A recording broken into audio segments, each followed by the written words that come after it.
Oh, yes. Well, yeah.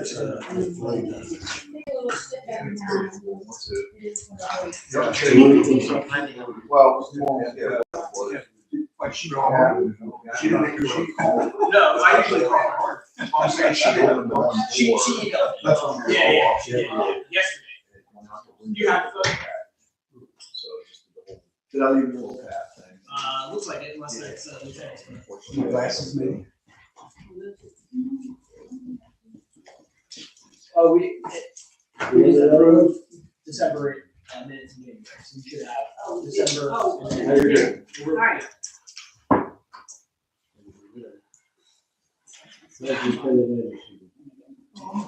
Yeah. Tracy,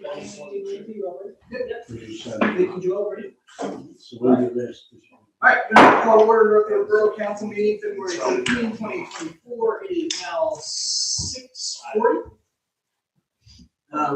Please turn off your cell phones or put them on vibrate and announce if you are using a recording device. Sandy is recording. Public comment should be limited to 5 minutes per person to facilitate others in business needs. Begin with a moment of silence and then a pledge of allegiance.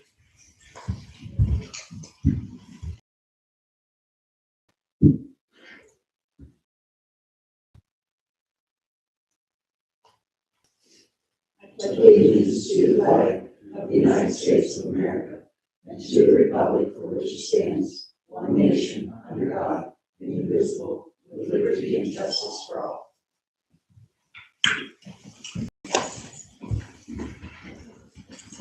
Thank you. Welcome everybody to the meeting tonight. Before we jump into the roll call, Councilwoman Amescracker is requesting telecommunications into the meeting tonight.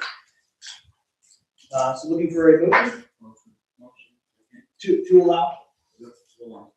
Joel, and then Vicky. All in favor, say aye. Aye. All opposed? Hearing none, so moved.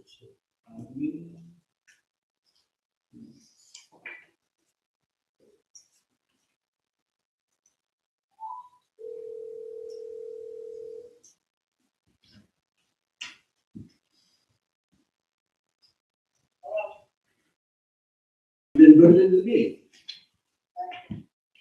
All right. Would you like to do the roll call? Vivian Ansbacher. Here. Joelle Collier. Here. Seth Heitman. Here. Tracy Nouse. Here. Donnie Thomas. Here. Mayor Nancy Brunk. Here. Vicky Rice. Here. Solicitor Walt Tilly. Here. Borough Manager Dr. David Bolton. Here. Sonia Grimm. And Jason, should I write him down as being here? Yeah. Okay. You can be here. Okay. Beautiful, thank you. Mm-hmm. Just a quick announcement, we had an executive session tonight from 5:30 to 6:30 here in the council chamber to discuss pending litigation with our solicitor. We can move on to public comment on agenda items. Going next? Right? Okay, we'll move on. We have two guests tonight, or we have two guests scheduled. First on the list is Samantha Dorm. I put up. So yeah, I didn't see Sam. So I did speak with Ms. Dorm. She had told me she wanted to stop in tonight, thank the borough for helping out with their efforts at the Lebanon Cemetery. We did help them out getting their flagpole fixed. So I got to get this eagle back to her. And then we had helped out with some of the landscaping and such, some of the heavier stuff that they just really didn't have the resources for. So I'll invite her back next time. I thought that was a hood ornament you raised. I saw that sitting there earlier. You look good on the truck, right? All right, and then the second guest we have is Lucas Enser from Holly & Associates, and he is going to present the ever riveting MS4 presentation. Yeah, I'll make it listen to it. short and sweet, to the point. You guys heard it before. The same handout as always. Nothing's really changed. Appreciate it.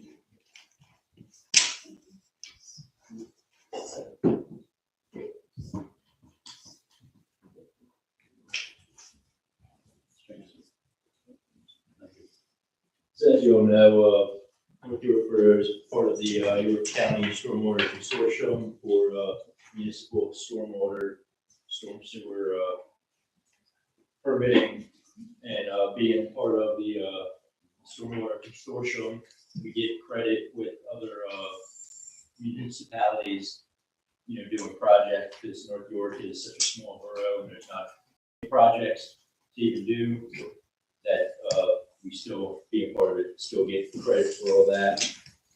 And so as always, there's 6 minimum control measures of public education and outreach on the impacts, which we do here at our annual meeting presentation. And then public involvement and participation. That's one that you guys all, part of the borough, volunteered. And you've done some stormwater cleanups and volunteer opportunities last year, and then illicit discharge and detection, elimination. That's when the public works department goes out, or citizens can even report it. There's a typical complaint form that's here in the office they can hand out or fill out by hand, or you can go on the updated borough website, and it's in the stormwater page. Yeah. Okay. Awesome. Thank you.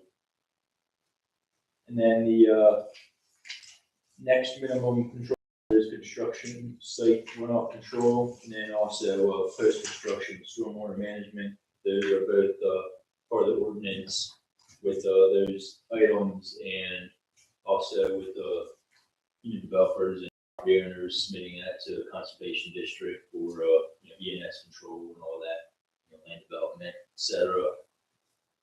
And also the number 6 minimum control measure is pollution prevention, good housekeeping. The municipality has a handful of public facilities, including like the stormwater management,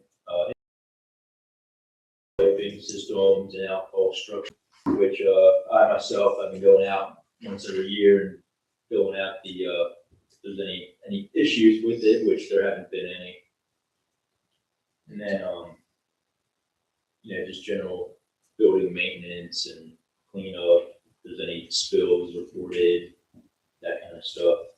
A couple other things here.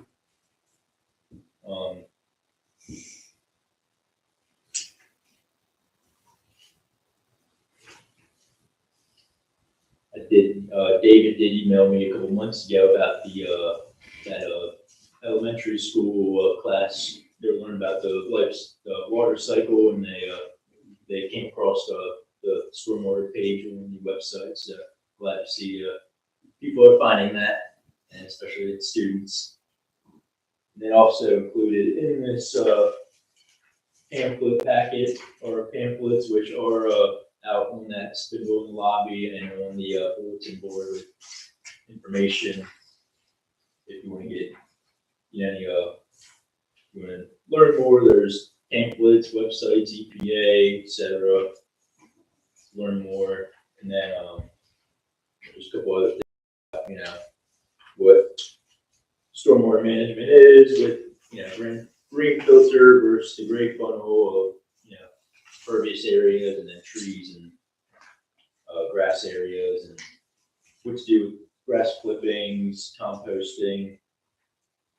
And then I don't know if there's a few inlets that I think have the little stenciling that could also be a volunteer opportunity with dump no waste, drains to river, and then there's another one, watershed, keep it clean. So there's just, this is out there on the spindle. It's probably been out there for years, but it's also, links on the website as well.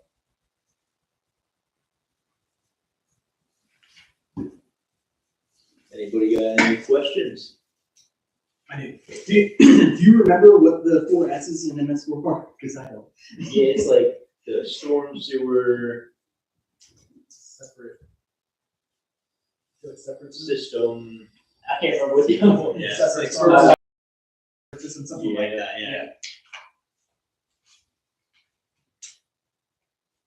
The municipal separate storm sewer system. It used to be sanitary and storm sewer used to be combined now. Right, it's they have to be separate, right. Any other questions?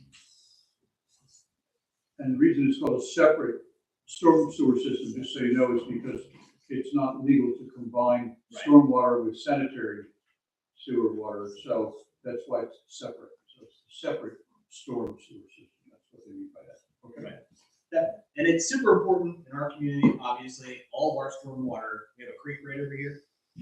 Probably throw a baseball and get into that creek, that's where all of our storm water goes. Sewer goes across 32 treatment plant, storm water goes into this creek out here, so it's important you don't dump chemicals down our drains. Because you're poisoning your own water. It's not great. Thank you so much. Thank you. All right, appreciate it. Thank you.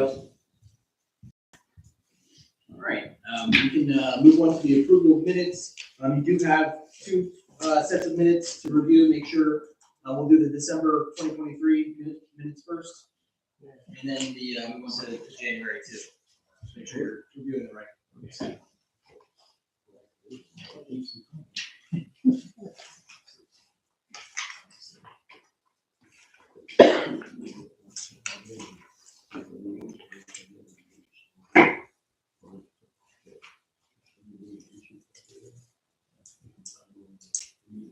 I have a correction. Which, on the December? On December, under manager's report, it's just spelling. On the second page, move to approve 2024 general and ancillary budgets. Should be budgets. Okay, Did I see one thing that we had, deputy chief Sleeger? December. We demoted. yeah, sorry about that, chief. Yep, take it off.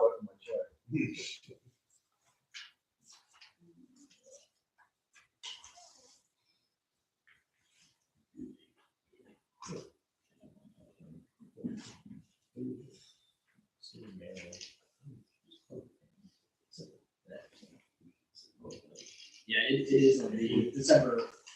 Yeah, just the title. Did you find it? Which one?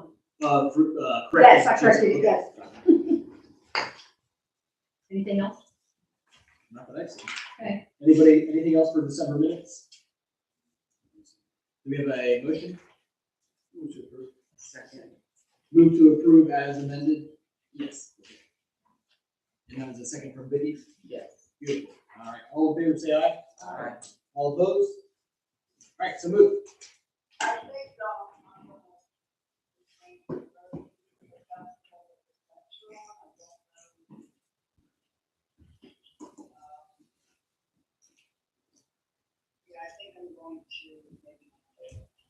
You're abstaining or voting no?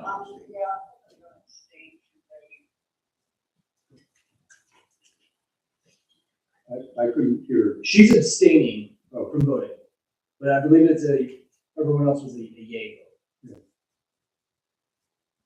Would you make note of it? Yeah. Yeah, I will. I'll say passed with one abstention. Okay. And then I have to list, like I do with the no's, I have to list two as well. Okay.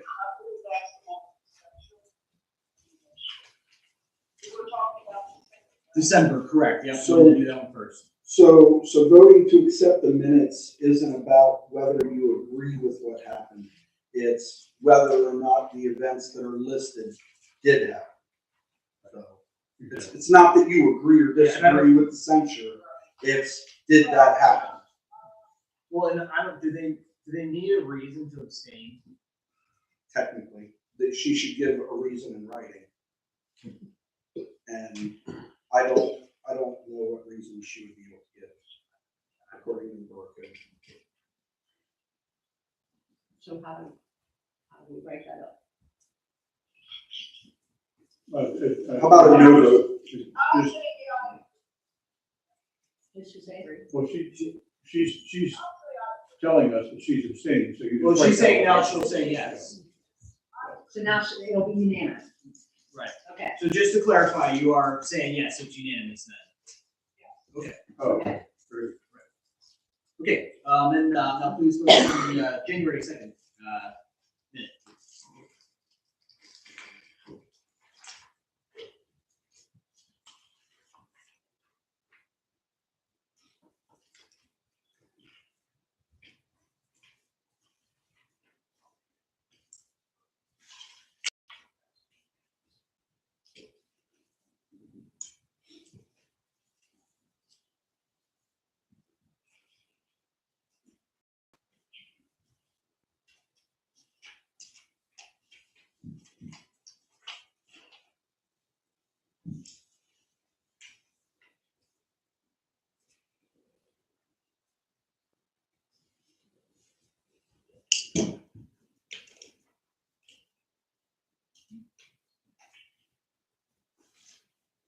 Any or additions, subtractions?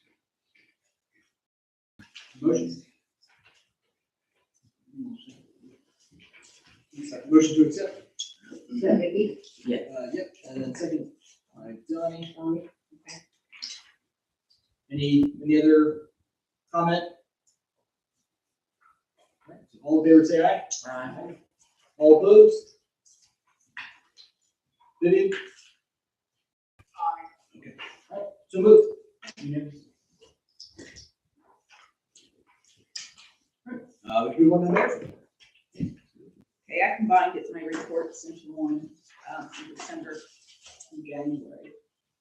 I attended January 16th, 2023, Northern Regional Commissioners Meeting. 6 new officers graduated from Hack Police Academy on December 21st and started on Friday, December 22nd. The officers were sworn in on January 16th, 2024. The new officers are as follows: Caleb Crean, James Gwynn, Kevin Smith, Alyssa Stitt, Jarrett Wyant, and Jacob Yoder. Kinsley's working feverishly on the site of the new police station, which is up on Susquehanna Trail. There was groundbreaking at North Point area where the new police station will be built. The culverts are in and the entrance is taking shape. The predicted completion once building of the structure begins approximately 390 days for completion. There's a penalty of $2,000 a day if the construction falls past that time. There was a pre-bid meeting on December 6, 2023, and the tour of the current police facility.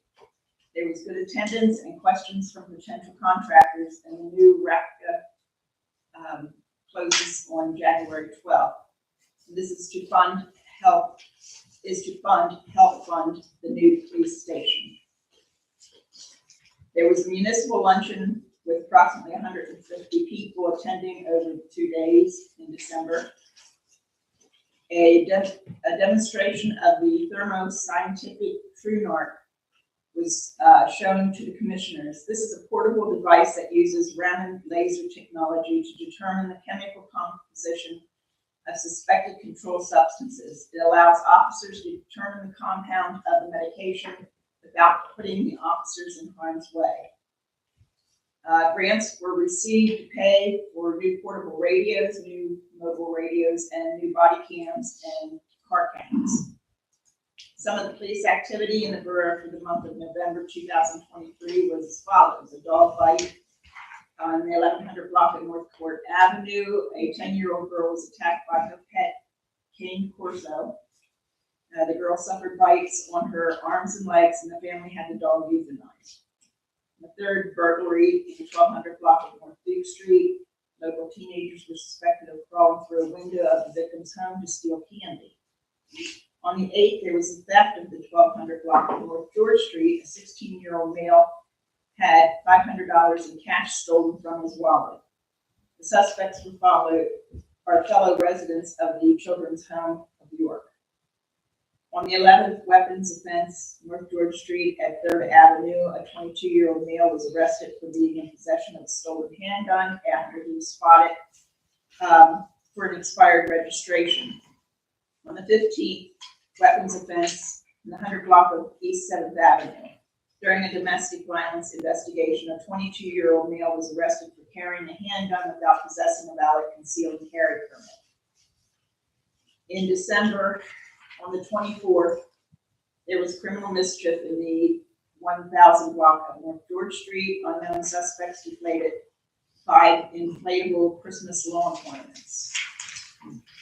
For the month of November 2023, borough calls increased by 30 calls from the same time in 2022. In November 23, there was 187 compared to 157 in November 22. For the month of December 2023, borough calls decreased by 26 calls from the same time in 2022. In December 2023, there were 142 calls compared to 168 calls in December of 2022. That should read, I'm sorry. Total calls for the year ended in 2023 with 2,282 calls, or 71 calls more than 2022. Also, I want to remind everybody, keep your car doors locked because they are going around and punching ignitions. I can tell you that personally. So they're trying to steal them. So make sure your doors are locked. And even if they're locked, they're still getting in. So. Thank you, Mayor. Thank you. Lieutenant Anderson. She had talked about the radios, body cams, and in-car cameras. So that's been about a 2-week project, but they're installed, up and running. And, January, it was slow this year. We're in the dead of winter, so things are manageable right now. That's all I have. Thank you. Chief Slater. Yeah, good evening. 12 calls for service last month, nothing significant again. I do apologize, our reporting system that we just switched to does not give us the breakdown that I was able to give you last year. We were working on that issue. We actually have a meeting Friday, and actually I'm kind of disappointed with this new system that we're not able to pull the data that we used to. This platform is one we basically have to build our reports, and it's very, very time consuming. And so I do apologize for not getting the numbers like, that I was giving you. So at some point, hopefully we'll get that rectified, and then we'll move from there. As far as last year, we were probably over 100 calls for service. We had 2 significant fires on George Street. Other than that, I think things went pretty well. Unfortunately, here in the city again, we've had another fatality fire. And as I've been saying, trying to get smoke detectors. If we don't have those, we are working with the Red Cross now to start a program that's going to include the city and the borough as far as offering smoke detectors, and then we'll come out and install those for folks that need them. So we're definitely trying to come up with something with that.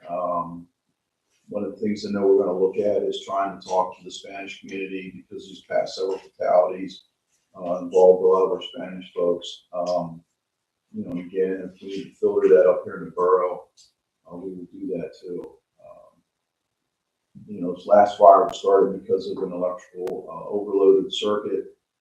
So, again, if you can just keep in mind not to keep running space heaters and things like that for a significant amount of time. So, other than that, we're putting our new guys through the process now. We're down to 5.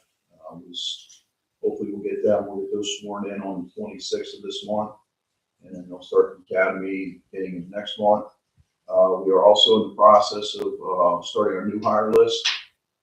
So, if you know anybody that wants to join the department, the applications, we're accepting them right now for the next couple of weeks, and we'll start moving through that process there too. Did promote 6 people here, 1 assistant chief, 1 captain, and 4 lieutenants. So we'll have a ceremony at some point once we get all those folks in order. We'll do the promotion ceremony there again, and then we'll also do an award ceremony for some of the events that we've had downtown. So quite a few things, really. We got, finally, the game wall system is going away. Unfortunately, that technology has come to the end. So you see that, we just didn't have that up here, but that is a significant event for us down in the city to lose the game wall system. And the next thing is Station 1 project. We're well over halfway, so we'll get that hopefully here April, May sometime, and then we'll be able to move back in and go from there. So go next week down to Ocala to meet with the representatives, build our new apparatus, and we're looking to see the new engine in the truck sometime 26, 27. So build times now are way out, and get them when we get them. So that's pretty much it for us. So yes. What did you guys do with that old book you found?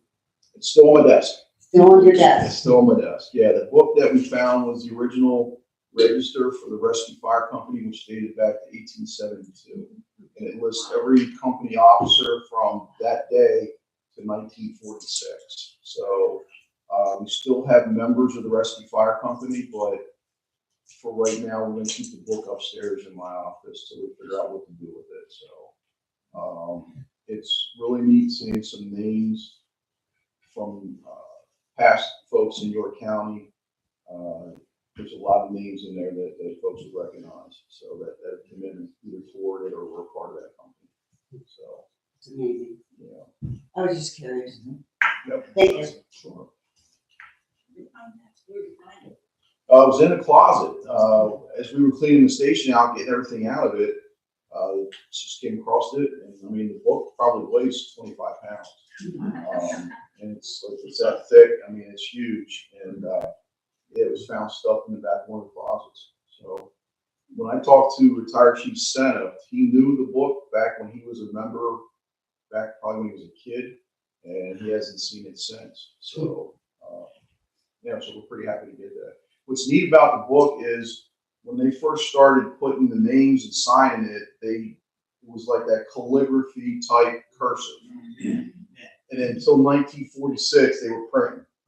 So it's just funny how it went from this real ornate writing to just slap it in there. So, yeah. That's awesome. What was the first year? It's like, 1872. you said in 1946. Yeah, sorry to hear about another fatality fire, but glad to hear that the crew got out safely. Yeah. So appreciate that. So again, it's unfortunate, and everybody was trying to do what they could as best they could. But this is the 8th fatality fire now we've had in the city since July. Again, so just people have to be careful. That's the one over on Columbia. Columbia Avenue, yeah, there's folks there. No, they were actually in their 20s, 2 25-year-olds and a 17-year-old. So, unfortunately with that fire, it was well advanced. So I think anybody really recognized it.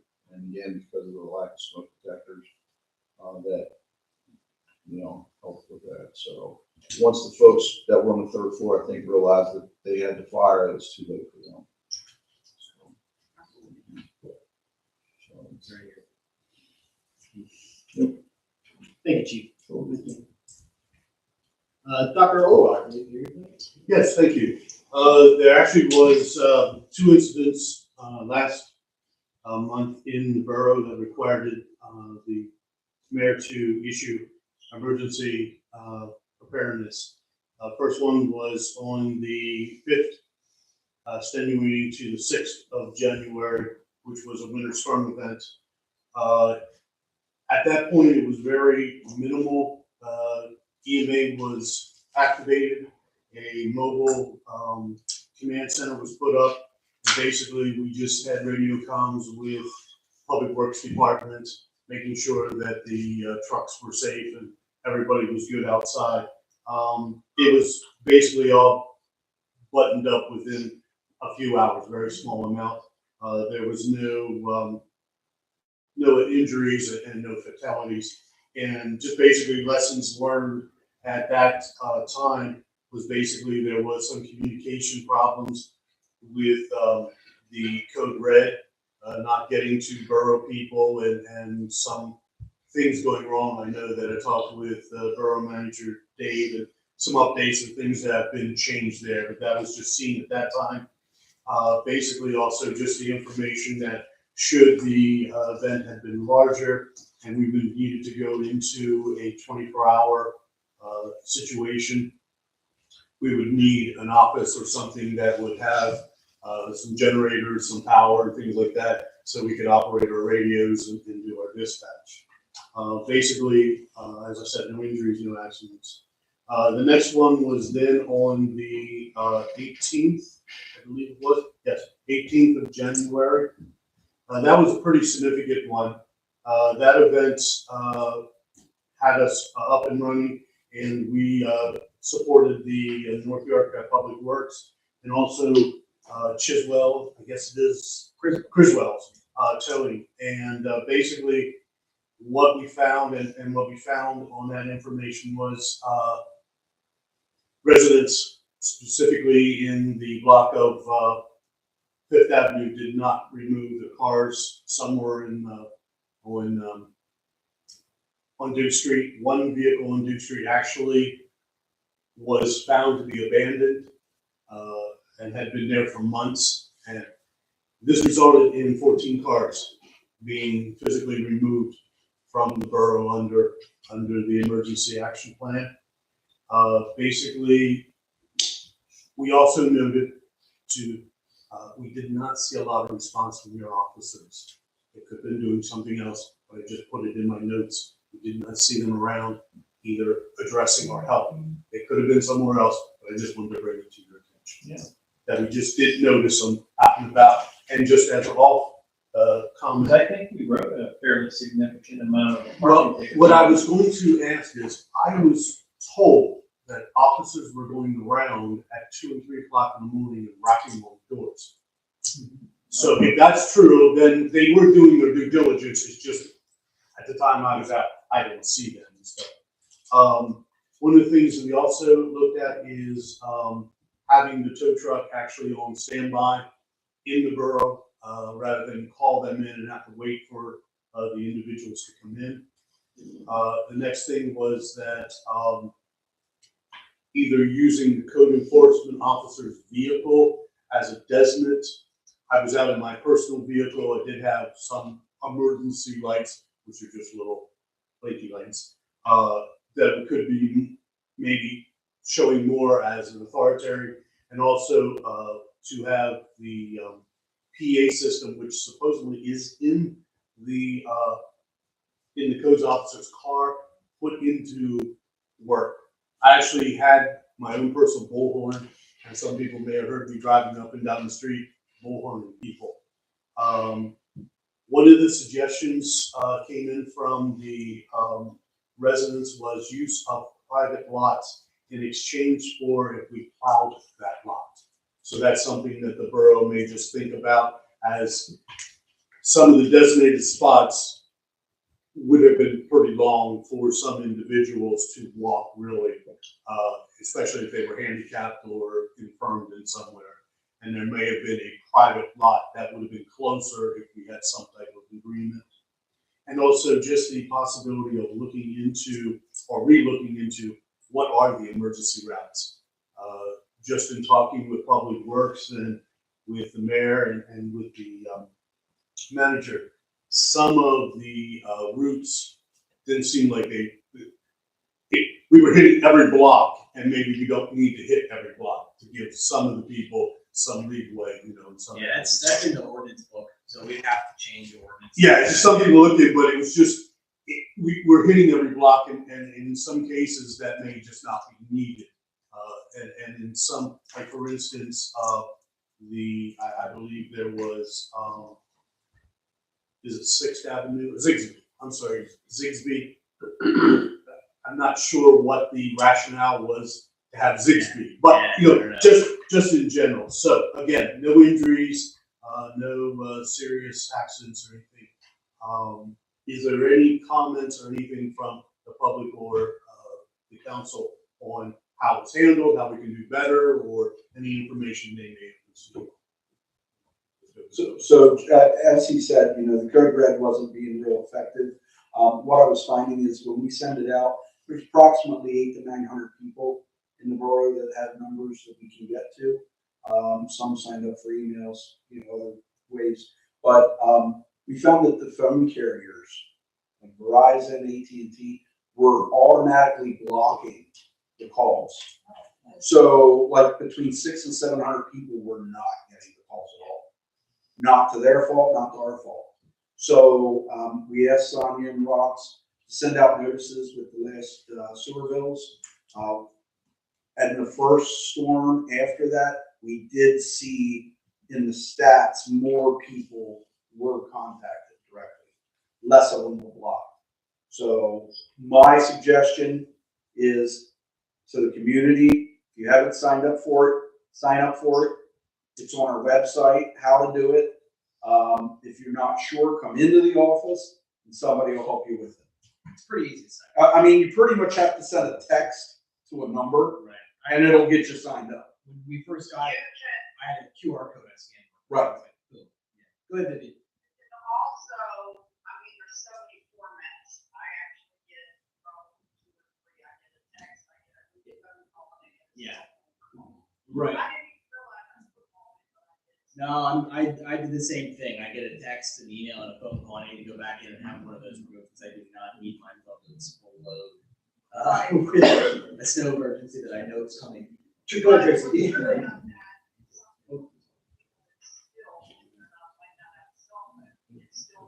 Yeah, they can put it in the grid. Yeah, they can put a landline in, no doubt. Yep.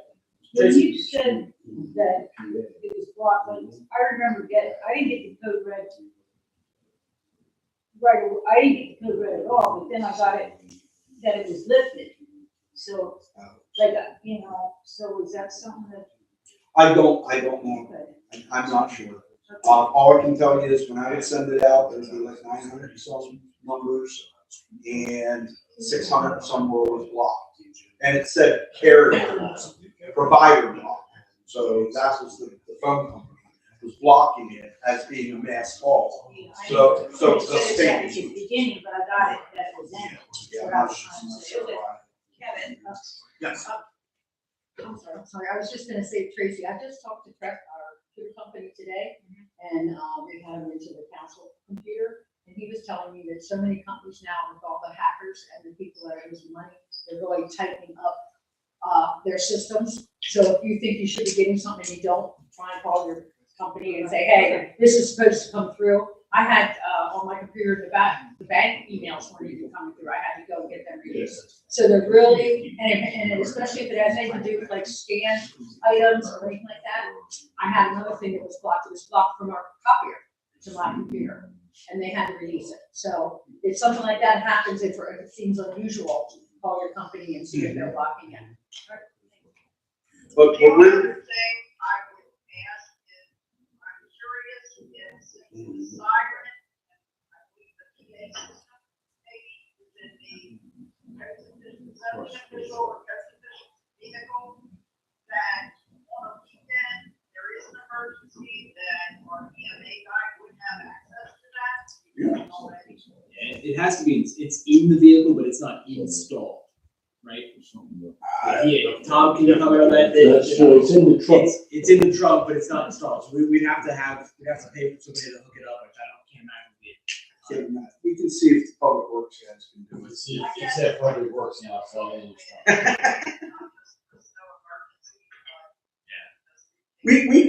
That's probably a good idea. We probably make that car available. We get you a duplicate key or Here, now, we're something. just talking about how they, when they're doing an emergency, they meet, and one of the things they have is kind of each person, each division's there, so they're, fully, prepared when they're going out. And that's something I said that we were working on. At this point, we don't have a central location that where we're all meeting at the time to make these decisions. Well, I think if council's okay with it, we can get a spare key made up and get him that Yeah, and if. for events as Right, such. if Public Works can't. And if they can't let it Just in, get a quote. I can't imagine to be able to do it now. All It better not be overbid enough. I can even check with my chief over at Abbottstown, he's real good at that stuff. Right, okay. He does all of our installs over there, so. it's probably just that way. We'll get it taken care of. Kevin, Yes, you were saying about Zigbee being. yes.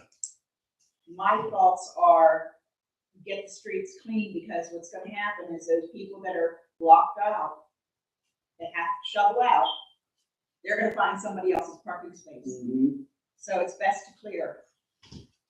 And that way, people can park back there, with us having such a demand on parking to get. Yeah, them it was just, off here. it was just at the time, when Zigbee came up, and I actually initially missed it in my mobile route, to ask people to leave, and when I met up with, Public Works, we were like, oh, they were like, I didn't even realize that Zigbee was on the list. I said, yeah, I pulled it up, and we were speaking at the time, and we weren't sure how old or if that information I was looking at was correct, but it was like Zigbee just basically goes straight up to the Fence. to the fence, and so we weren't sure why that was an emergency route. If I may say so, Kevin, one of the reasons 6B has always been one of the streets that we strive to clear is because of emergencies. It's a very narrow street, there's only so many ways to get to it. So it has got to be kept clear. Okay, Right. so that the emergency vehicles can get it. I got you. Right, that's the reason for some Okay. emergency route is. That was to just get rationale. Okay, people it makes in sense or now, get but at the people moment, out. I just wasn't Right. sure. And the fact that we were hitting on, Why do we not access that street with 22 houses, blah, blah, blah. It isn't about that, it's about emergency access, period.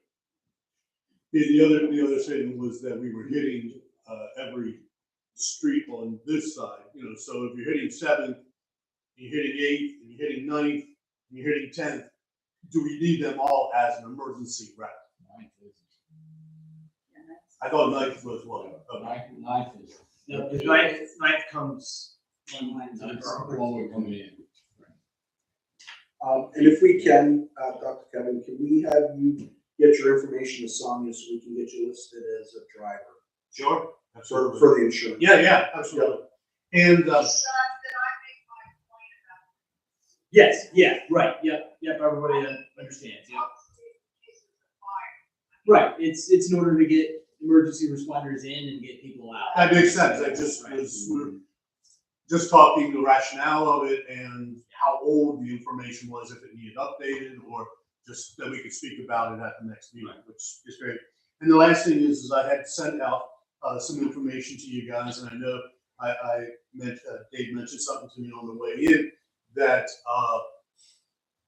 it would behoove you and of goodness to learn EMA type of things, of how we do it and stuff, and how emergency management happens, how the chain of command comes down. Just because, for instance, Chief Sleeger is Chief Sleeger does not mean he has to be the incident commander. He may delegate that to someone else, if so be it. Same as the chief of police doesn't automatically become the boss. He or she may delegate it out. So in this case here, in emergency management, you would learn that in ICS 100, 200, 700, and 800, which are all the basics that I would say one person would need to be fully understanding of what it would be required of you if need be.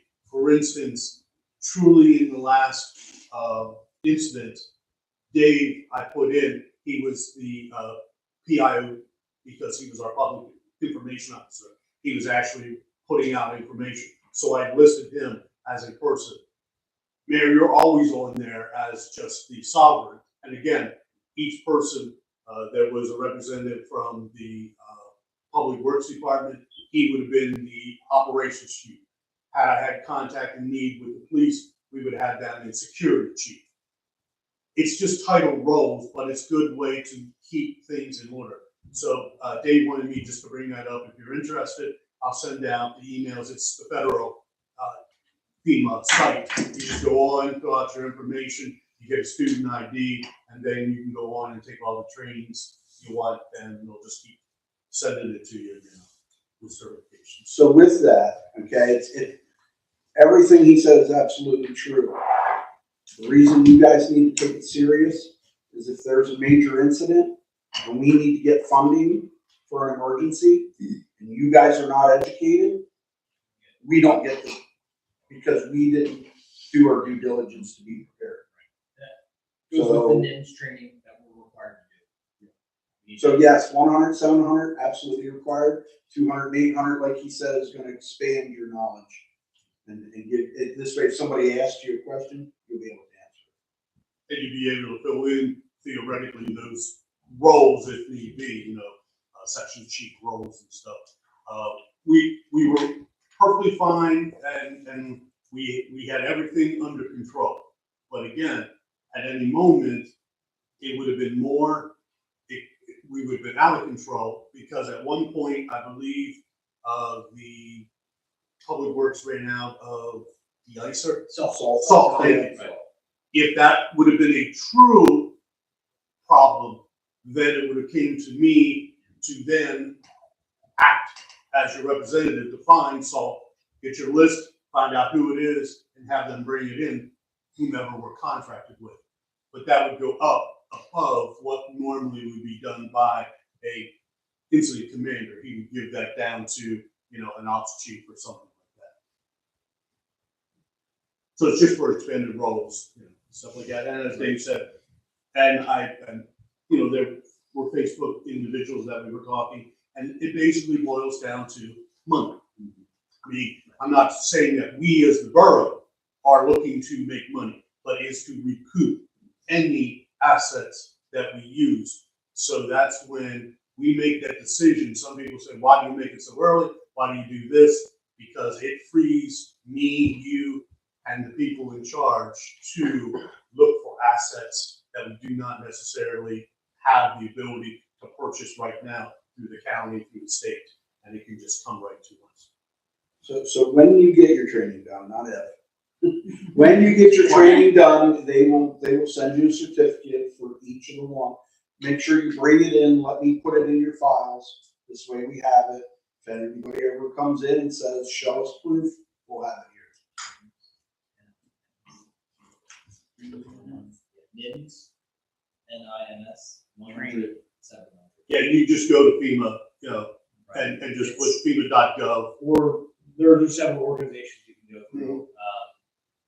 I have the PSAB website bookmarked for their training. Just go and do it on your own. Just it doesn't take very long. They said you could do all of the courses in an afternoon, and those two would only take you probably an hour. Is there a cost involved? No, Yeah. all government training is free, including up to if you want to actually go to Emmitsburg, they will ship you there and pay for you to stay. You have to get approved, but I mean, it's our tax dollars. I was just curious. Yeah, no. Yeah, they have a national center down in Emmitsburg. If you've never been there, drive down one weekend. It is really an amazing place. Thank you, Jeff. We'll move on to staff reports. Dr. Walton. Thank you. The first item on the list tonight is we are looking for a motion to enact ordinance 2024-01. That is the International Property Maintenance Code adoption. We had discussed the 2018, but there is a 2021 version. So that is what I put into the document advertised.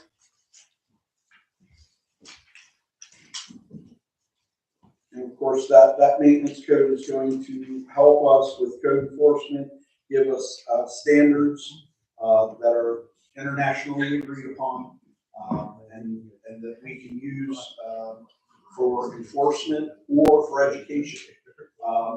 We've got subdivision plans coming through. We've got inch property coming through. So we want to make sure we have everything at our disposal that we can use to make sure these things are right. I did speak with Clem Lott from PMCA.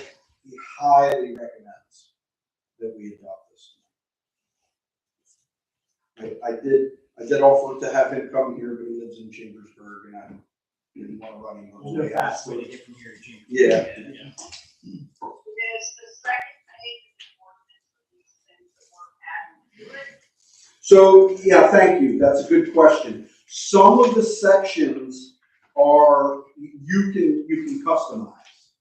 So that's what that is. So like our weed section, it would be it's 6 inch. So after 6 inches, that's when we would enforce. And I think What we're, is it? I do have, what is it? Is that the screen to see on the windows? yes, it's just screens in the windows, yes. Okay. They have to make sure that no animals or insects are coming in and out of the property. Yep, good question. Yeah, and that was kind of one of my questions. If there was any discrepancy in this, in our own zoning or current code, does this supersede or is it? So those sections there are the ones that would be the difference. Yeah, this code will supersede because it is the latest action by the council. Gotcha.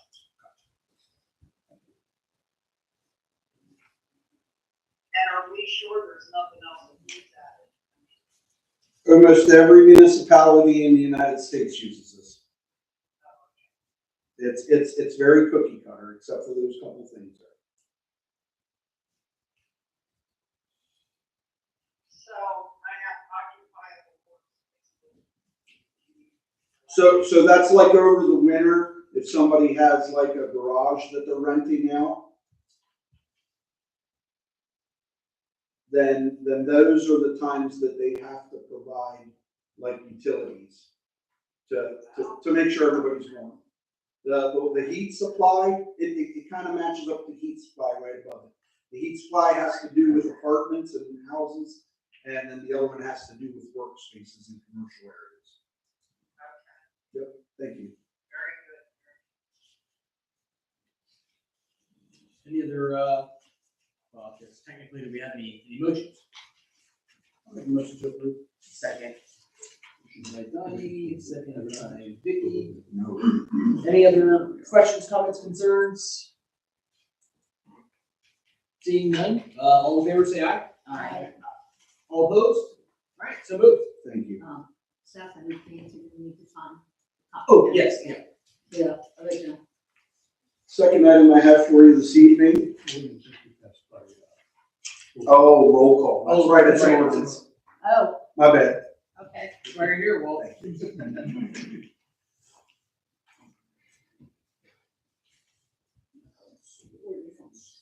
Yeah, and more than that. Okay, Seth Heitman, Yes. Joel Collier, Yes. Vivian Almsbacher, Yes. Donnie Thomas, Yes. Tracy Nance. Yes. Vicky Rice. Yes. Yes. Beautiful, thank you. Same way. Yeah. Thank you. Told you he's working. Yeah. The second item I have, I'm looking to get a motion to approve the Obermeyer proposal for YARSA. And what that is there is coming up a rate increase, potentially, for our utilities.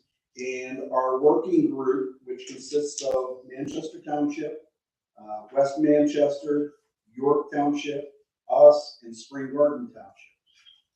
And we are looking to retain Obermeyer to represent us in the bulk agreements to the PUC. And go a little further into that for you. Oh. So were our prices locked in for so many years, if I recall? Yeah, if I can give some background, so YARSA, which is the York Area Regional Sewer Authority, was North York was a founding member of that organization a few years ago to, essentially fight the city and PA American Water to halt the sale of the treatment I think we negotiated a 3-year rate freeze, similar to what the city got. So, no, it was 3, because that's what the city got, right? I believe we got the same rate freeze. So now, the time has told, and they want to increase our rates, which is what we were fighting. So Obermeyer is the same firm that Yarsa retained during that legal process. They have a large file on this already. So we are looking at 8 to 10 hours to complete their project. They will not exceed 10 hours without coming back for permission from the group. And that would be at a rate of $3.75 an hour, so no more than $37.50 between the parties. So we would split those costs. If I understood this correctly, it hasn't even been the 3 years though, isn't that the problem? We're preparing. Right, the 3 years, I think, expires in 2025, so I think it's next year. Oh, okay. Right. So they're, this is what we were fighting for all those years in the past, was Right. so that they couldn't jack up our rates immediately, which they were going to do. Seems to be prepared. Yeah. And, if I can speak on, in Obermeyer's favor, we got a very reasonable arrangement because of that. We got a rate freeze, and we weren't going to get one if the city sold it without our petition. So they were going to the city to get the rate higher earlier than the 3 years? No, but this is when they start. No, yeah, so they we're just preparing for when they do go to the DUC. I'm assuming they probably entered an application already to increase the rates. Which is why. To go, I don't know, that maybe what the rate increase will be. So I guess what I'm asking is,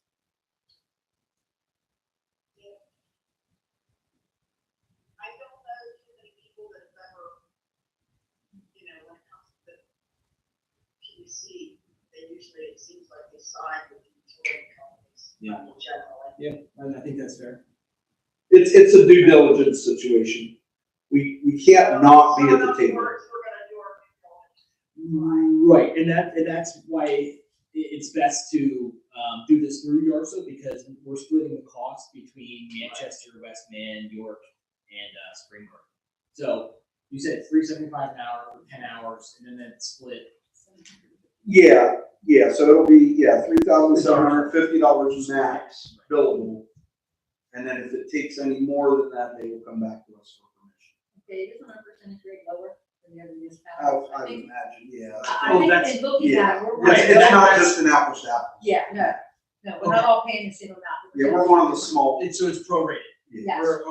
So we're paying that total amount pro rata for our usages, so Like someone like Manchester Township. they're gonna pay a lot more. Yeah. It's also my understanding, if I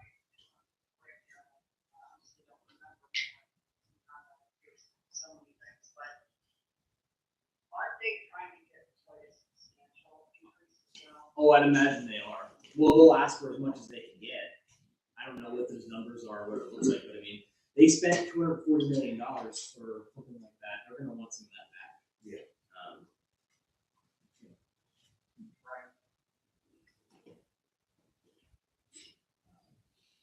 Any other questions, comments, concerns? Motions? To accept? All right, we got a motion by Tracy. We have a second.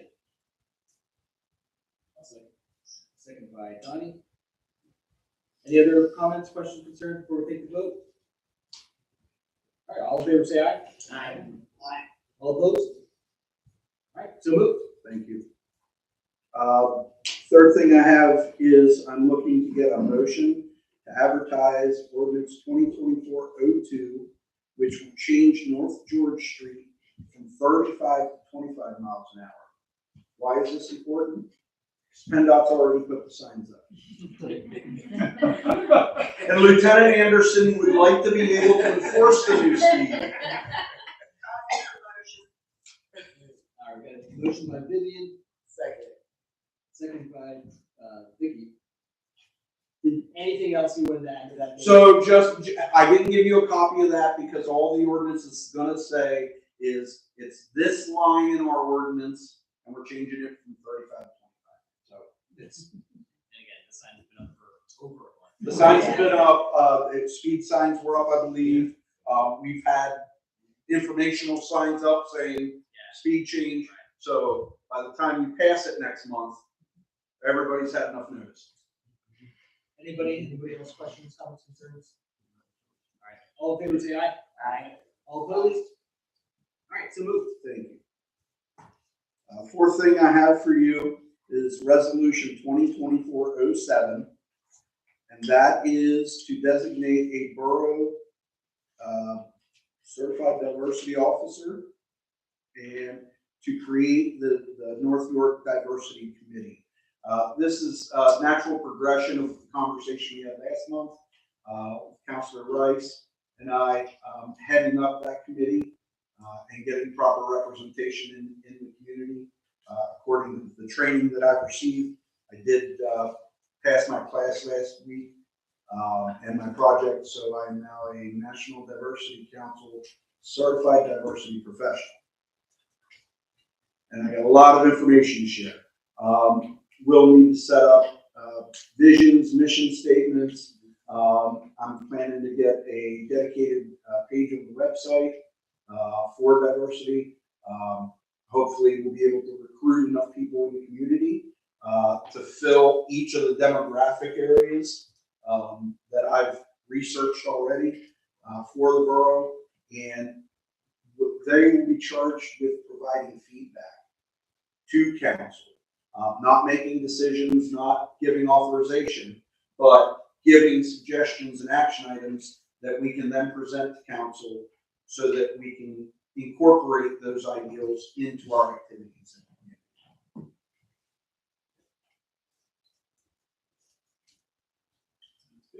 Sounds good. Any motions? No motion. To accept. Second. I think Tracy got to it for you. Any other questions, comments, concerns? All right, all in favor say aye. Aye. All opposed? All right, so moved. Thank you. And I do have a letter saying I passed, but I didn't get my certificate yet. So when we get that, I'll post it up out here. Next thing I have for you is discussion on the proposed decriminalization ordinance. Just to be fair, I did send copies over to the police department, explain to them what our motivations were with this, what we're hoping to accomplish.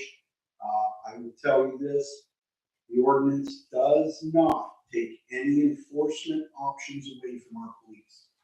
So if you decide to go with this ordinance, you're going to decriminalize in our ordinances, not in the law. In our ordinances, you're going to decriminalize under an ounce of cannabis. And I say cannabis to include all the different types of marijuana there are. Okay, by an adult. Okay, this is for adults. So if somebody's out in the community and they got a small bag on them, and you know they get caught, it's up to the officer. If the officer decides, you know, hey, this kid's all right, he's just got a little dope on him, he can give him a ticket and send him on his way. If it's in another situation, when they're pulling somebody over for DUI, or they've got some other drugs involved, or they've got big amounts in there, or whatever, then they can prosecute the same way they normally would. This just gives them an option. So if it's a small situation, they don't have to take their time up with it. They don't have to go to court. They don't have to do the paperwork. They give them a fine, they pay the fine, they're good to go. Why is that important? Well, we know for a fact that there is, not here, but there is disproportionate enforcement in many parts of our country right now with cannabis laws.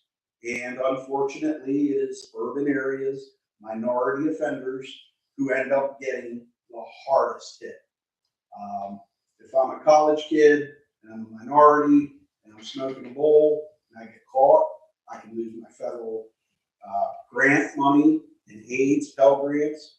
I can get kicked off campus if I have housing on campus.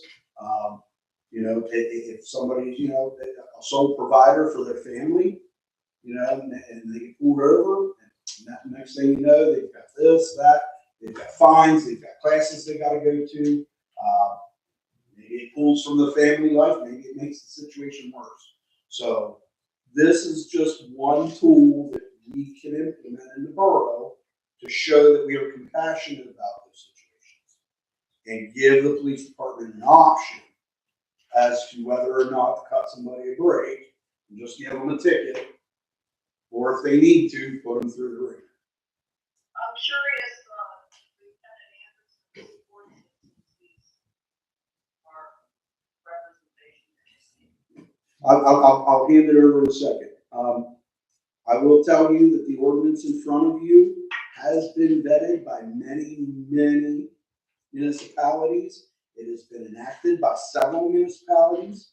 I am currently working with several other municipalities with it and their committees to help them understand how it affects them. I have worked with the former police chief from State College.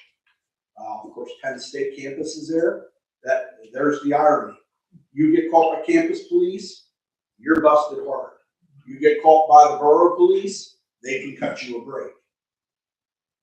So, he is a gentleman of color, and he was very adamant that they needed to change things. You know, I was involved in New York a little bit with some of the activism in the past. I've made some speeches on why decriminalization is a good idea. I'm not going to use that tonight to influence anybody. You all have thought about this for a little while. So I'll turn it over to Lieutenant Anderson and let him. Sure. I guess to address Vivian's first question is, any tool you'll give us, we'll use. There may be a time where we absolutely were like, yes, this person needs a break, or this is so minuscule, but we think he was up to something else. You should at least, you know, respond or be held responsible. So if you give us a tool, we'll use it. To give you, I guess, some information, in 2023, of juveniles that we actually only arrested for marijuana, only, no other crime, 2. Adult, yeah. So, okay. Adults, marijuana only, 26. So typically, if you see a marijuana charge, it's going to be tacked on with some other crime that probably, most likely, it was a search incident to arrest, and we were emptying their pockets after we arrest them. So you give us a tool, there may be a time where we use it. We have what age group? You're saying adults, but is it 18? Is it 21? What are you considering an adult on this? And it should be specified in there. 18. Yeah, under the law, 18 is adult. Let's see. And this is not an ordinance about legalizing No, usage, so but it's saying the age. it does say 18 in Does it the say final pages. That's what I was looking for. Thank you, Don. I was going to ask that question. Yeah, over the age of 18. Okay, Well, it does say by a minor also. Yeah, it says by a minor or an adult over the age. So there again, it's an option. If they get somebody 16 years old, you know, smoking a joint down at the park, that's all they're doing. They give them a ticket and move on their way. Can I ask you a question? Would you do that multiple times, or was it the third time? Do you know what I mean? Like, I don't know that I'd do it one time. No. You'd have to, I'd have to be at the scenario. oh yeah, but do you know what I'm saying? Like, if you would, I'm saying, like, if you would get a kid that this is their 4th offense. You know, a repeat offender, yeah. That would be something each officer would make that decision. I'd always chalk it up to maybe, maybe not. You know, until I'm there, I don't know. Yeah, I was just situational. curious. I think like a lot of the minor crimes, it's kind of are they bothering somebody with it? You know, is someone complaining and calling you about it? Like, hey, there's a bunch of teenagers smoking weed in the park, there's my little kids right there, and they call the cops. It's a different scenario than you just stumble across somebody that's just. And Sonia, just to explain a little bit about the position that Lieutenant is in, it's kind of like when a judge runs for election, they can't say, I'm going to vote this way. Oh, yeah. I'm going to vote that way, Yeah. because, so.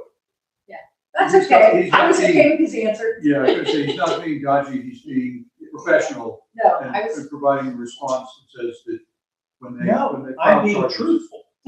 I don't know. I mean, yeah, that's truthful. well, it's working there for all those years. I understand. Right. But thank okay, you for clarifying. Sure.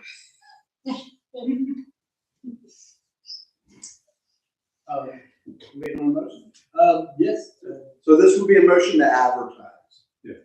I move to approve advertising. Can I just say something? Oh, yeah, there was a motion on the, Before we even advertise, this looks like more than just marijuana. It's also, paraphernalia. So yeah, so in that situation, let's say, you know, the kid's got a bag of weed on him, that's one thing. But probably not. He's probably got something that he's using to partake. So that's why, on one page, I think it's 12B, it mentions like clips, spoons and vials, pipes, things like that. Okay, but I don't know anybody that uses marijuana with a Eleven is that. Yeah. Oh, no. I just or quinine, or dextrose, lactose, that's other things. What page are you on? Third page, number 11. And that's all defining paraphernalia, right? Includes but not limited to. Yeah, it's that's just a definition of drug paraphernalia.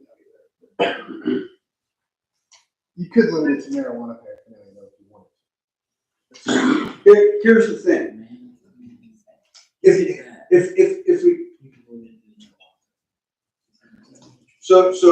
we if we pass this, okay, and one of his officers pulls somebody over and they see, you know, they've got this, but then they've also got some pills, some fentanyl, you know, some syringes, it's going to be up to them.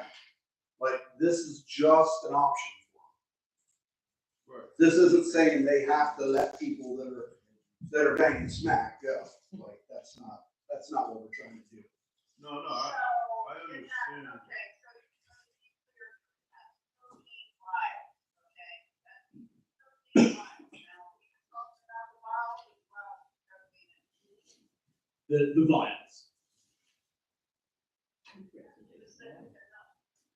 So When the police officer is still gonna have discretion to do what they want to do regardless. yes, and that's under number 13. After that list,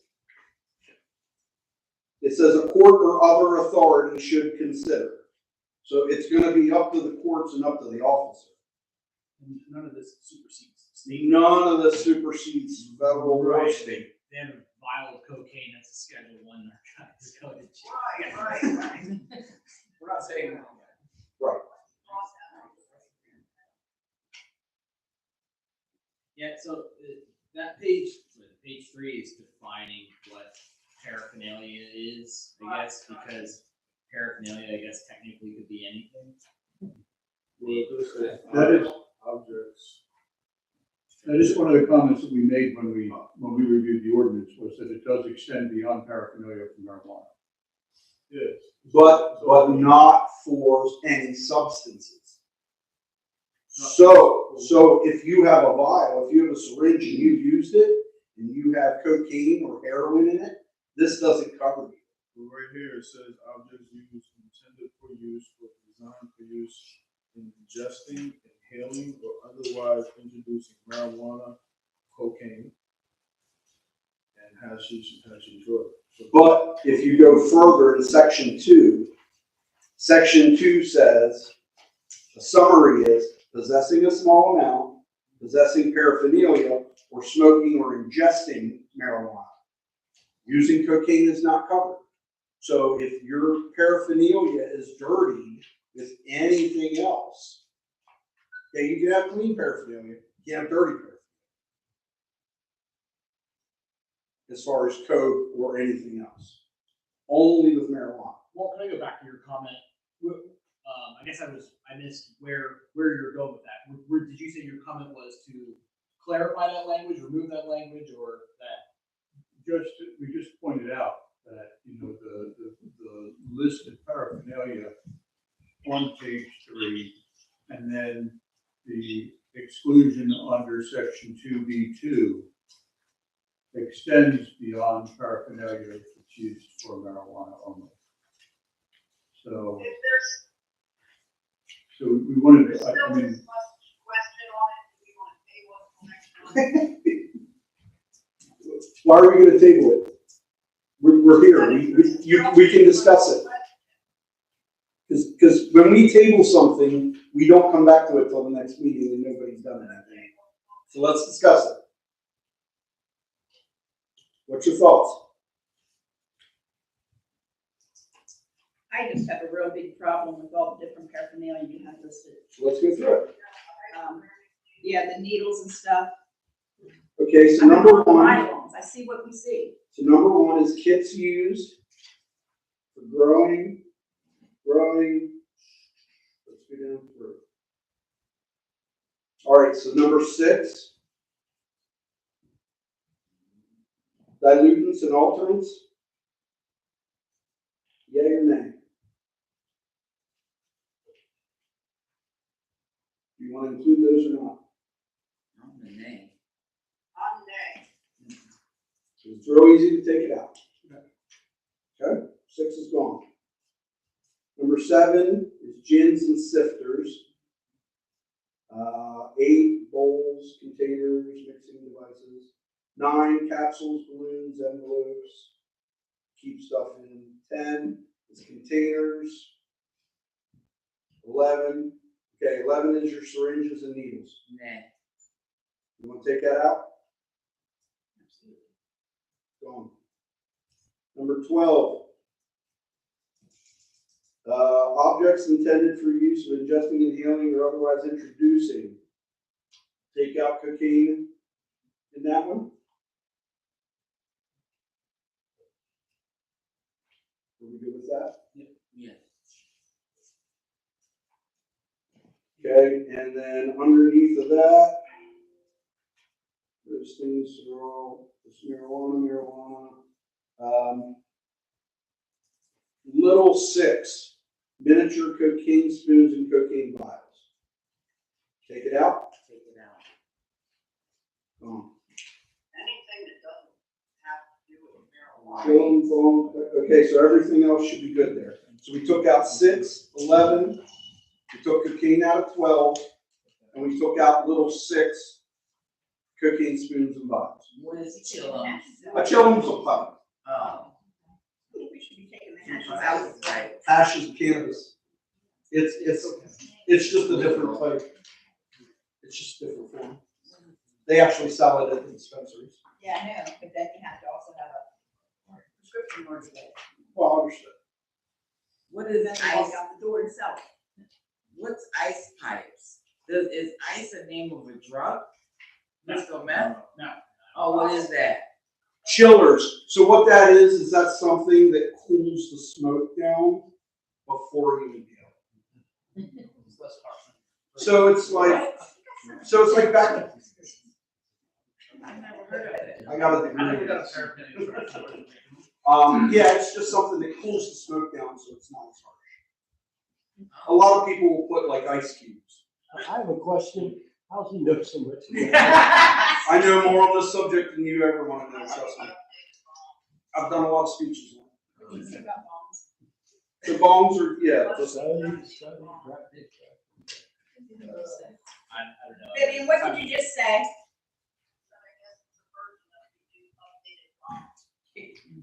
Yeah. It's basically a bong that chills out your, it cools off the smoke. It does, You know an awful lot about this. I do. does the state refer to it as marijuana with an H? Yep, unfortunately, it's Oh, I guess I'm not. reading this thing. That's how it's in the law. These laws are near the age, is that what they're kid defined? That's, Okay. Very Okay, good. so what do we stand to gain from this? If it's not, you're giving the police another option to use so that if somebody gets caught with a small amount and they make a mistake and they screw up, that they're not sitting in jail or losing their student loans or their grants to go to Police already college. have that option. What? Don't the police already have? No. Yes, you do. Yes, they do. Well, they can let somebody go. We can,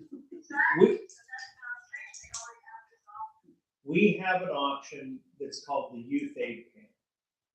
And that if you commit a crime, and we're talking juveniles, Yeah. the 18 and under juveniles, that if you commit a crime that doesn't hurt anyone, or that, say you break a window and you'll pay the $20 to fix a window, you can send somebody, you can put them in for the youth aid panel. And the youth aid panel is a panel of adults. They come from probation. They're just, it'd be like this board here. And they give the kid a homework assignment, probably have to write a report by what they did was wrong. And then they keep them on a probationary period, say 6 months, 9 months. And that if the kid commits another crime at that point, then they can be charged with the initial crime, like ARD for DUIs, is what you think. If the kid then completes his probation, that's it. It's gone. Yeah, no. What about adult? This is for adults, right? It's for both. It's for both. It covers both. Right, and I think what this really is our community saying what our official stance is on marijuana use. I mean, it's saying, hey, we don't agree with the current state law in our municipality. This is how we think it should be regulated. Police still have the option to enforce as they currently do, right? I mean, but you know, if you want changes at the state level, it has to start here. So that's how I look at this. You guys did a resolution last year, which we forwarded on to the state. This is just the next step.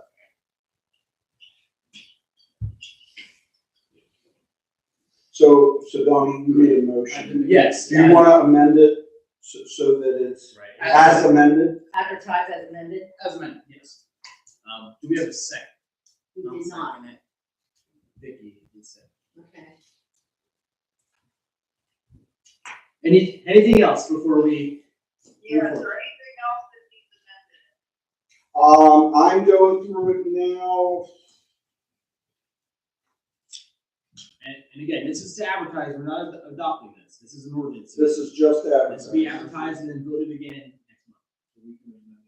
So if there was something else we caught by then. If we amend it next meeting, we have to re-advertise. But depending if it's a substantial amendment, yes.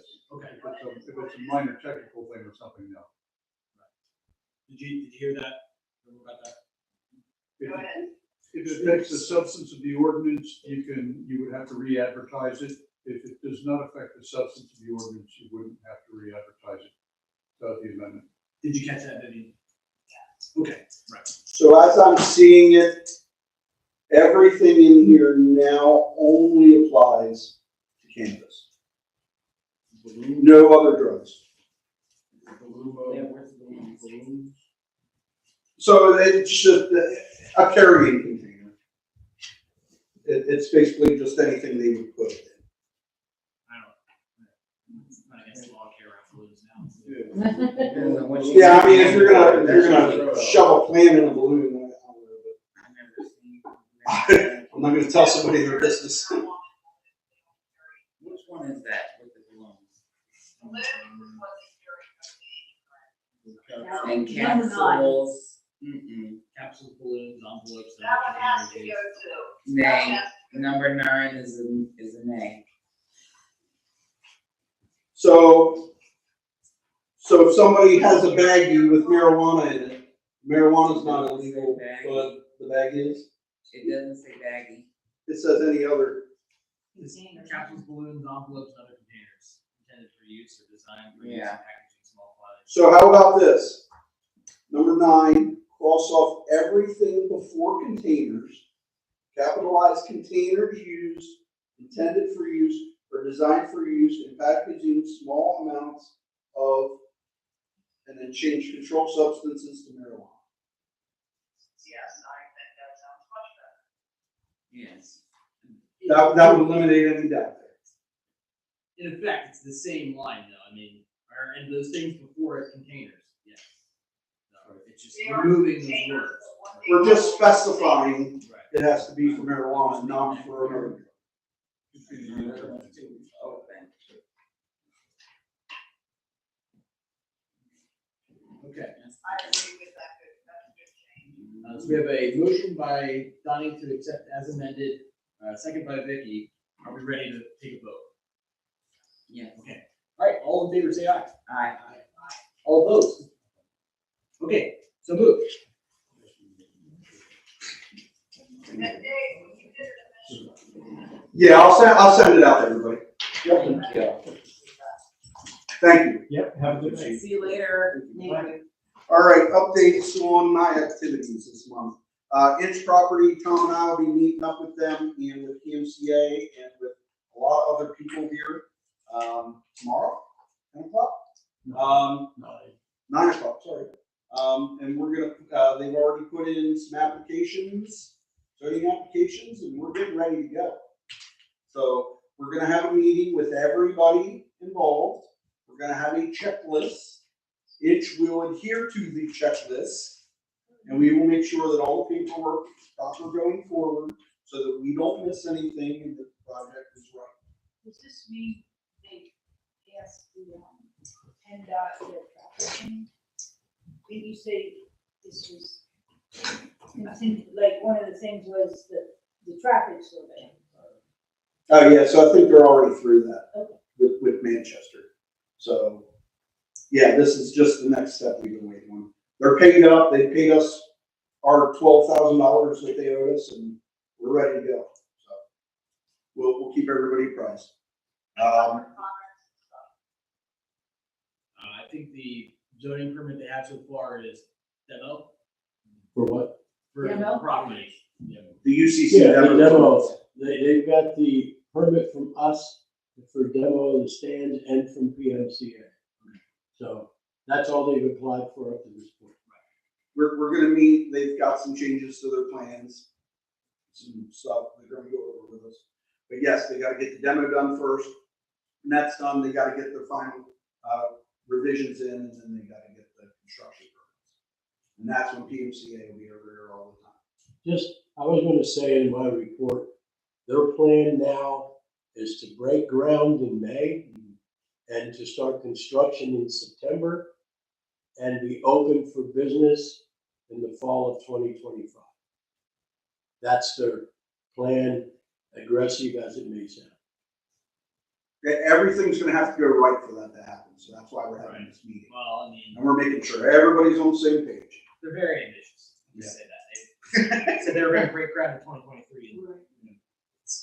yeah, except that was September. So the salt bin, that we've been working on over at Public Works, we finally, got the drawings from the structural engineer. That's been sent over. We got the permits. Tom helped us with, applying for permits. PMCA's, already issued those. So, the guys have gone out, got the materials. We will be building the roof on it. Then we'll have that. They're gonna build their own cover for it. Yep. We're gonna save a lot of money that way. And actually, we projected $3,000 for the cost of the materials. And when the engineer redid the drawings, they redid all the materials for us too, and cut us $2,000 off that material list. So between that and us doing the work ourselves, we'll save a lot of money on that project. Comp plan, we're still modeling through that, the beginnings of it. The sewer grants, I'm sorry Lucas isn't here, but Lucas did a lot of good work with us to get us those sewer grants over the next 3 years. Him and I met today. We went over that report that you guys saw today. And then the lady from the state, Carrie Will, she's coming out to do an inspection because they do periodic inspections when you're in the store, just to make sure we're telling them the truth. So that she's going to come out, make sure everything's right. She has also offered me some information on some other grants that we can use in combination with the CDBG grants for that. So right now we're on the hook for just under 600,000 over 3 years for our part. So we're going to try to use it's Penvest has some grants, but they also have some 2% loans as well. So I'll look into that, see what they have to offer as we move forward. I thought in one of the emails, but Dave, I thought you said something about the recreation building too. Yeah, so that's a different thing, but I'll bring that up now. I received from Sam Dorm, actually, who's going to be here tonight with us, sent me another grant opportunity for public buildings. So actually, I could use it for rec, or I could apply to do the new public works building because it's $250,000 minimum grant. So if I can use that in conjunction with the public works building, that would be even better because that's a bigger chunk. So I'm going to look into that. The deadline's the end of April for it, so I'm going to have to get some wheels moving pretty quick to get that done. And if not, we'll look at the next cycle because we're not going to put that building up this year. Going back to, Dr. Orweiler was talking earlier, we did put in for a quote to get a generator for this building for the emergency coordination. So I'm still waiting to get that back. We did meet with ESI on the camera system. We talked about the camera system last year, getting something centralized that's cloud-based so that the police department, if they need to, they can be at their office and pull up our cameras. I can do it from wherever I'm at, whatever.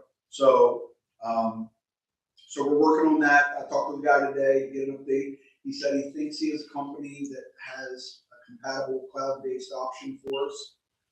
So we'll be looking to cover this building and the rec park initially, in the rec building. We're not going to cover the public works building because I don't want to put money into that if we're going to switch it out. Yeah, but I think that's something we need to get a price on, so when we do that. So by the time we put this camera system in, I'm going to be halfway to getting rid of that building. And then what we'll do is, I had asked them to make it an upgradable system so that when the new building goes in, we can put cameras over there and just add it to the system. Right. So that's what they're coordinating for. That is, sorry. It's a CoStar's vendor. Yeah, it's a CoStar vendor, so we don't have to bid. What they're also going to do is put in a new camera here in this room for us. This camera, and then they're going to put some microphones up in the ceiling so that we can pick up the council's voices better.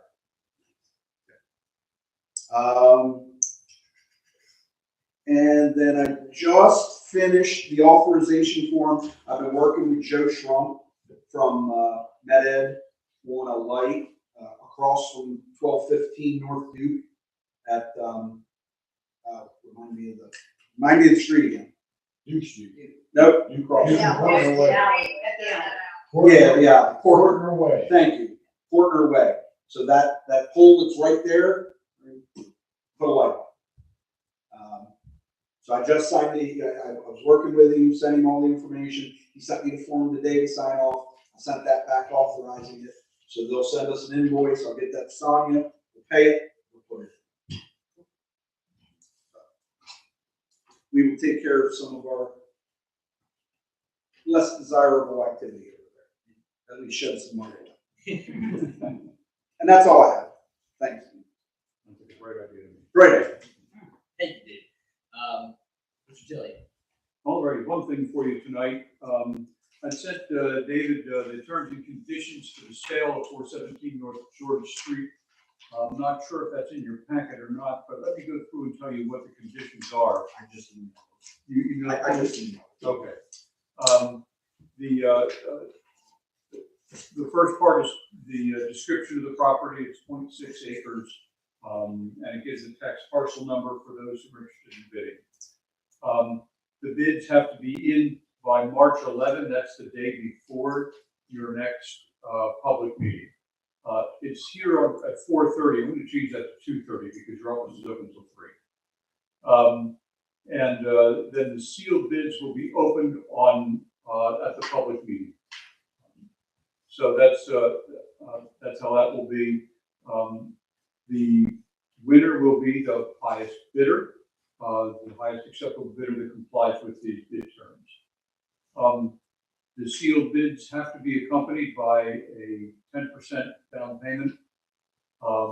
Settlement must be within 45 days of the bid opening. The purchaser will pay for the transfer tax. There's a transfer tax of 1% for the seller, 1% for the buyer. They'll pay both sides. And then we have in all capital letters, the terms that they are buying the property as is. We're not making any warranties about its condition, that type of thing. They're responsible for making any inspections of the property that they wish to make ahead of time, and they can do that by making the arrangements with our borough manager for that purpose. They are told that they are to investigate all the applicable portions of the borough code so that they know the building code requirements that are going to apply to that property, since it does need to be repaired. We also provide them with a bid form that they are to complete that contains all of the bid information for them to proceed. Attached to the document is an exhibit that contains the legal description that will go into the deed so that they can inspect that legal description and make sure that it's satisfactory for them. And then the bid form says that they must spell out in words and write in numbers the amount of their bid, and then provide their name and address and telephone number and email address to be contacted.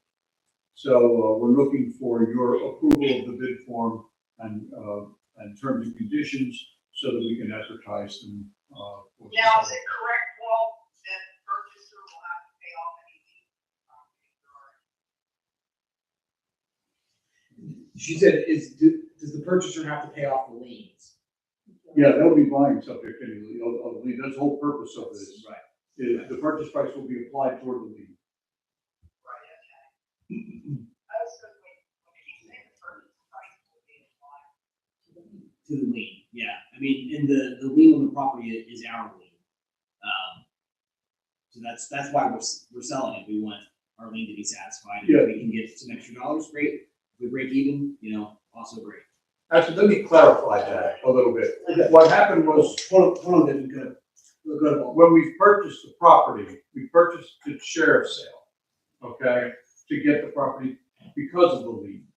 So when that happened, that extinguished the lien, and now we're the owner of the property. Okay. So we may get more money than the lien. We may get less money than the lien. We're going to take whatever the highest bid is, but that is going to then convey the property, and they will own it outright. So there's no minimum on the bid. There's no minimum on the bid. But we don't have to accept the bid if it's not Right. acceptable. We have the right to reject all bids. I make that motion. You have a second?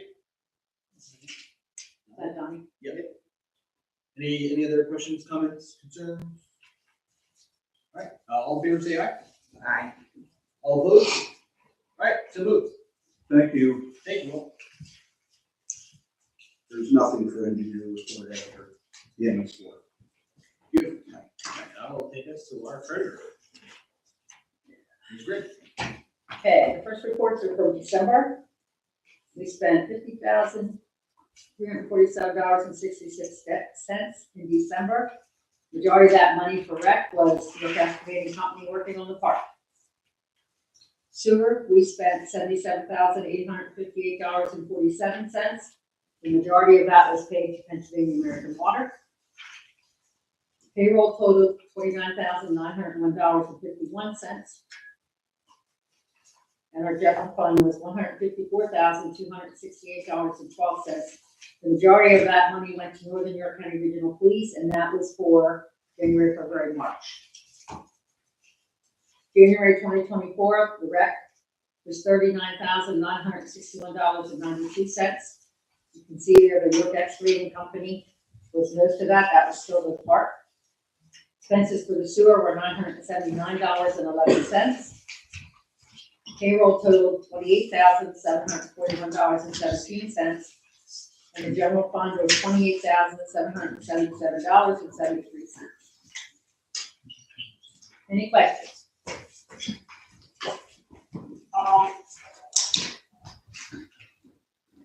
What was the yellow bill?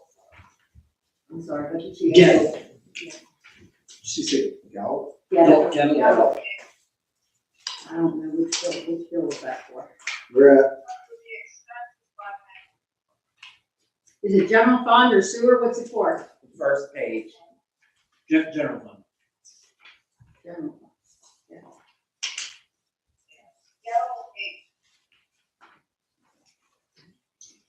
Gal's an electric company. January. I don't even see a ghetto. I see Gal for $322.50 Yeah. in December. December. December. December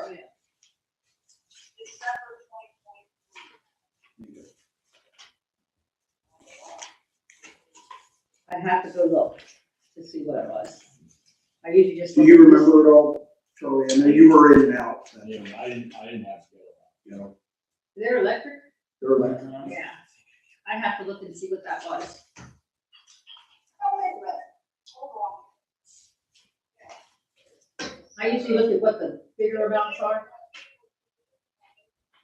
Yeah, it was December general fund. I have to go look. we'll shoot an email out once we check the invoice. For specific. Was that when we were having problems with the box in the back? Was that December? Remember Rick met them here? We had the electrical problem. Yeah. I'll have to look, we'll have to look. and We'll, send it we'll out. take a look. Yeah. We'll send an email. We'll have to get back to you, yeah. I can't remember. I don't remember back in December. I don't either. Somebody I don't- about January. I blocked it out. And if you look at the last couple of pages of the reports that I did, I didn't hear you, Vivian. What was that? You said Lowe's?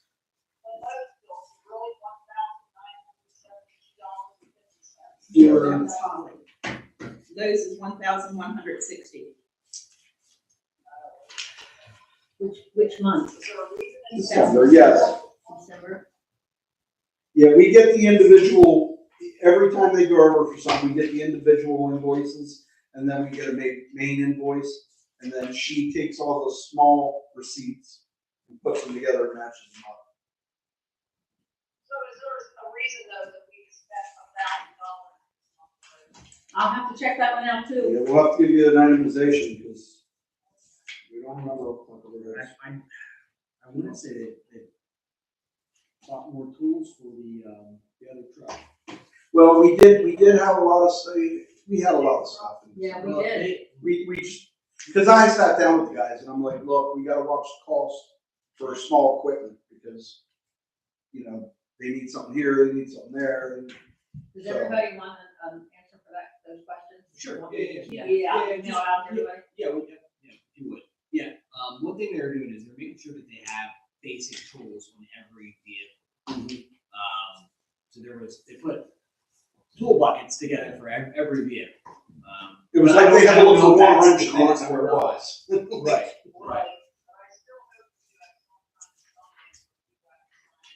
We have an inventory list now.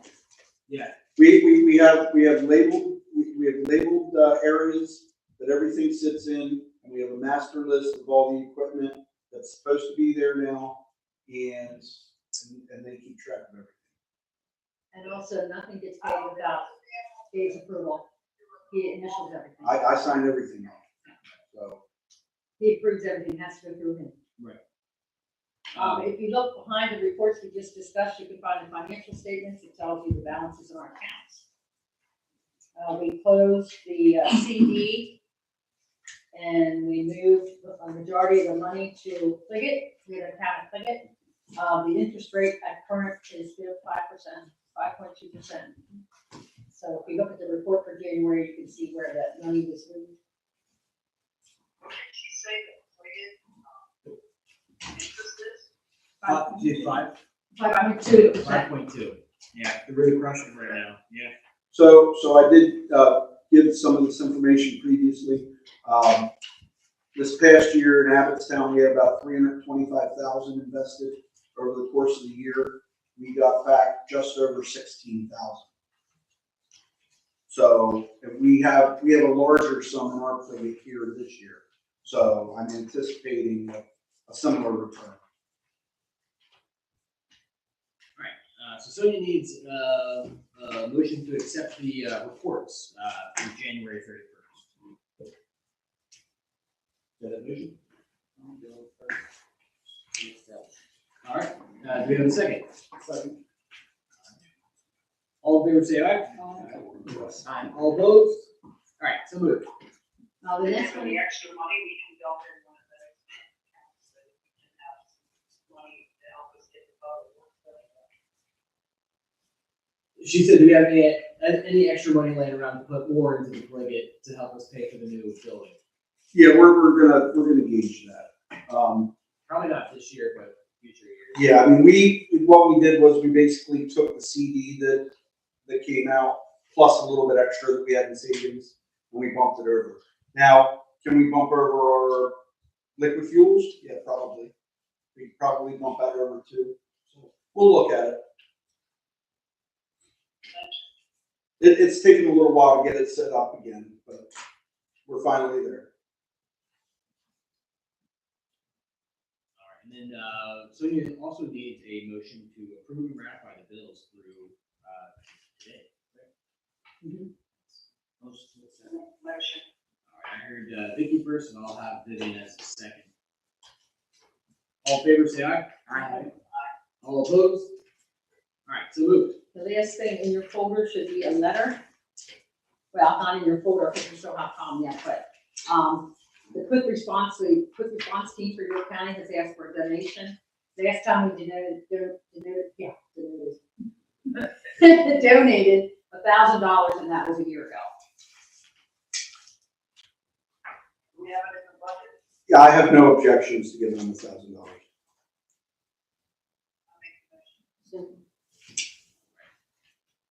Any other questions, comments, concerns? Seeing none, all in favor, say aye. Aye. All opposed? All right, so moved. Yeah, we've given them $1,000 each of the last, I think it's long as I've been on council, so almost 4 years. That leaves us to Public Works.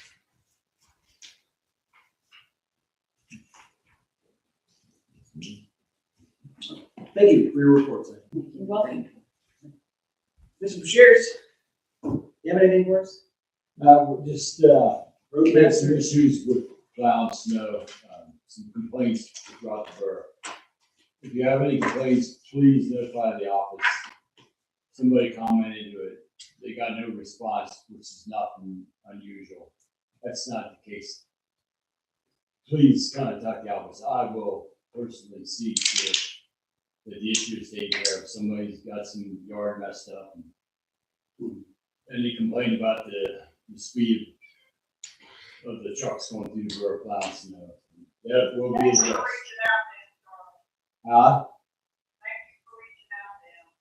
Well, I'll reach out to him. I'll talk to him tomorrow. Yeah, the email just came across right before executive session. Yeah. So I forwarded it over to Charlie, and he'll take care of it tomorrow. I'm wondering if he can send us the old email. No, I got it. I don't know, but the comment was, you got no response from here, but nothing unusual about that. And, you know, talk to the right people, I guess. I don't know. But I have no problem I don't scout. addressing the problem or seeing anybody about it. You guys Most did, people will normally complain about it. you guys did a good job. There was plenty of complaints. And there are, And as far as, Well, if you know anything about Charlie's golfing, he's good at replacing divots. yeah.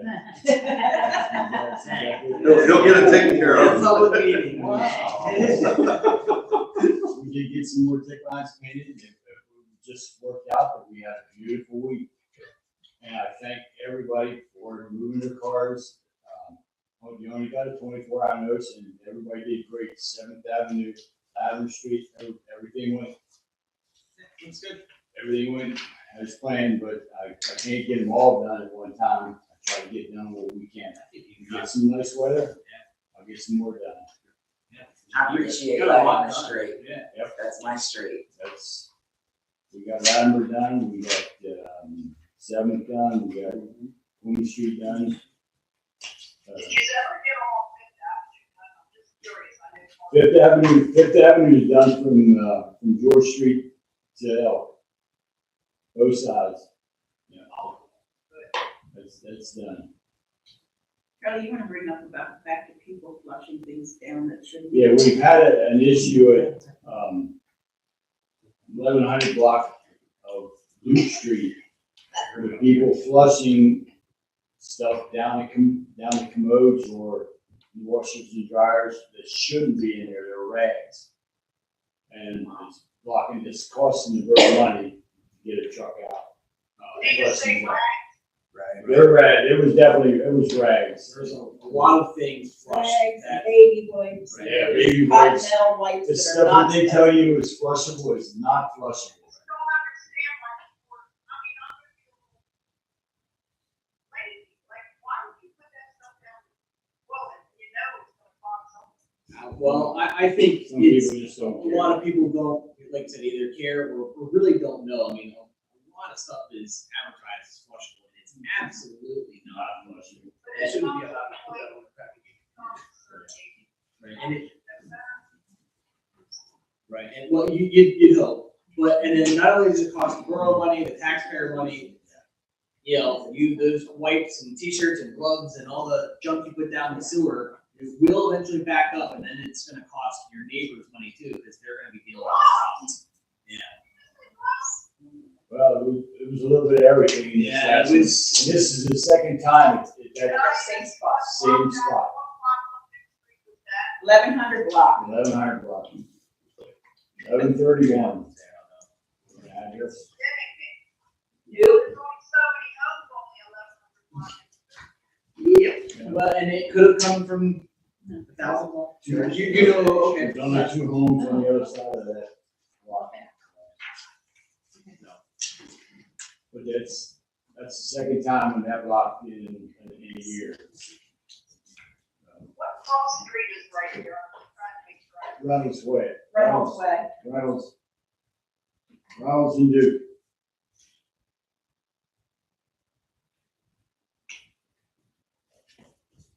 And you- If we do a newsletter, I don't know where we're at with this newsletter, but is that something we can put in? Oh, definitely. Print? That's something that Lucas and I talked about today. And have we had any luck with Hometown Press? We have not, had any luck really with much of anything. When we sent it out, we didn't get stuff put in it, and they haven't really got back to me, so. I'll make a call tomorrow. Well, Ross, And if we don't, maybe we can work with Pete. maybe you wanna check with Ross first, because she hasn't given me an update, she was the one that's doing it. I'll talk to her tomorrow. And if it's possible, we put some, like, a direct email on, I don't know what's on the, Northrop page, but could we put, I guess, the phone numbers there? Is there an email to reach Borough office? Yep. General. Yep. There's a bunch, there's actually a couple. Yeah, Mine's there, his is there. depends what page you go to. Yeah, Well, who gets the general? that is, Roxanne. If it comes in, she will get a hold of us. I know that. Yeah. Right. Yeah. Yeah, Rox is good about forwarding it. Oh, yeah. Yeah. I have no problem addressing anybody. those concerns. Sure, thank you. It's just a little frustrating. It is a little, yeah, it is a little frustrating. Yeah. Oh, yeah. No, I agree. Yeah. All one of those trucks out and cleaning out the sewer line is not cheap. And then the later the day it is, the more expensive it gets. That one back if we had 8, I don't know how much that cost. Oh, yeah. But when clients came out, he was out for like 6 hours. Here's the good thing. By the end of tomorrow, Bobby will have a CDL. So we'll have somebody to drive the truck. Then we'll have a suction. We've got a camera now. So once we get trained on the camera, then we can go in, we can investigate these things. We can find out exactly where it's coming from. We'll be able to look at the cross pipes and see exactly which one it's coming out of. And at that point, we'll have an avenue for enforcement. So whoever is doing it, you have about a month to stop. And then you'll be getting a bill and a fine. There may be a lien. Yeah. Appreciate it, Charlie. Mr. Arnold, are you ready to? I am. He needs more time to. I want to wave to the camera.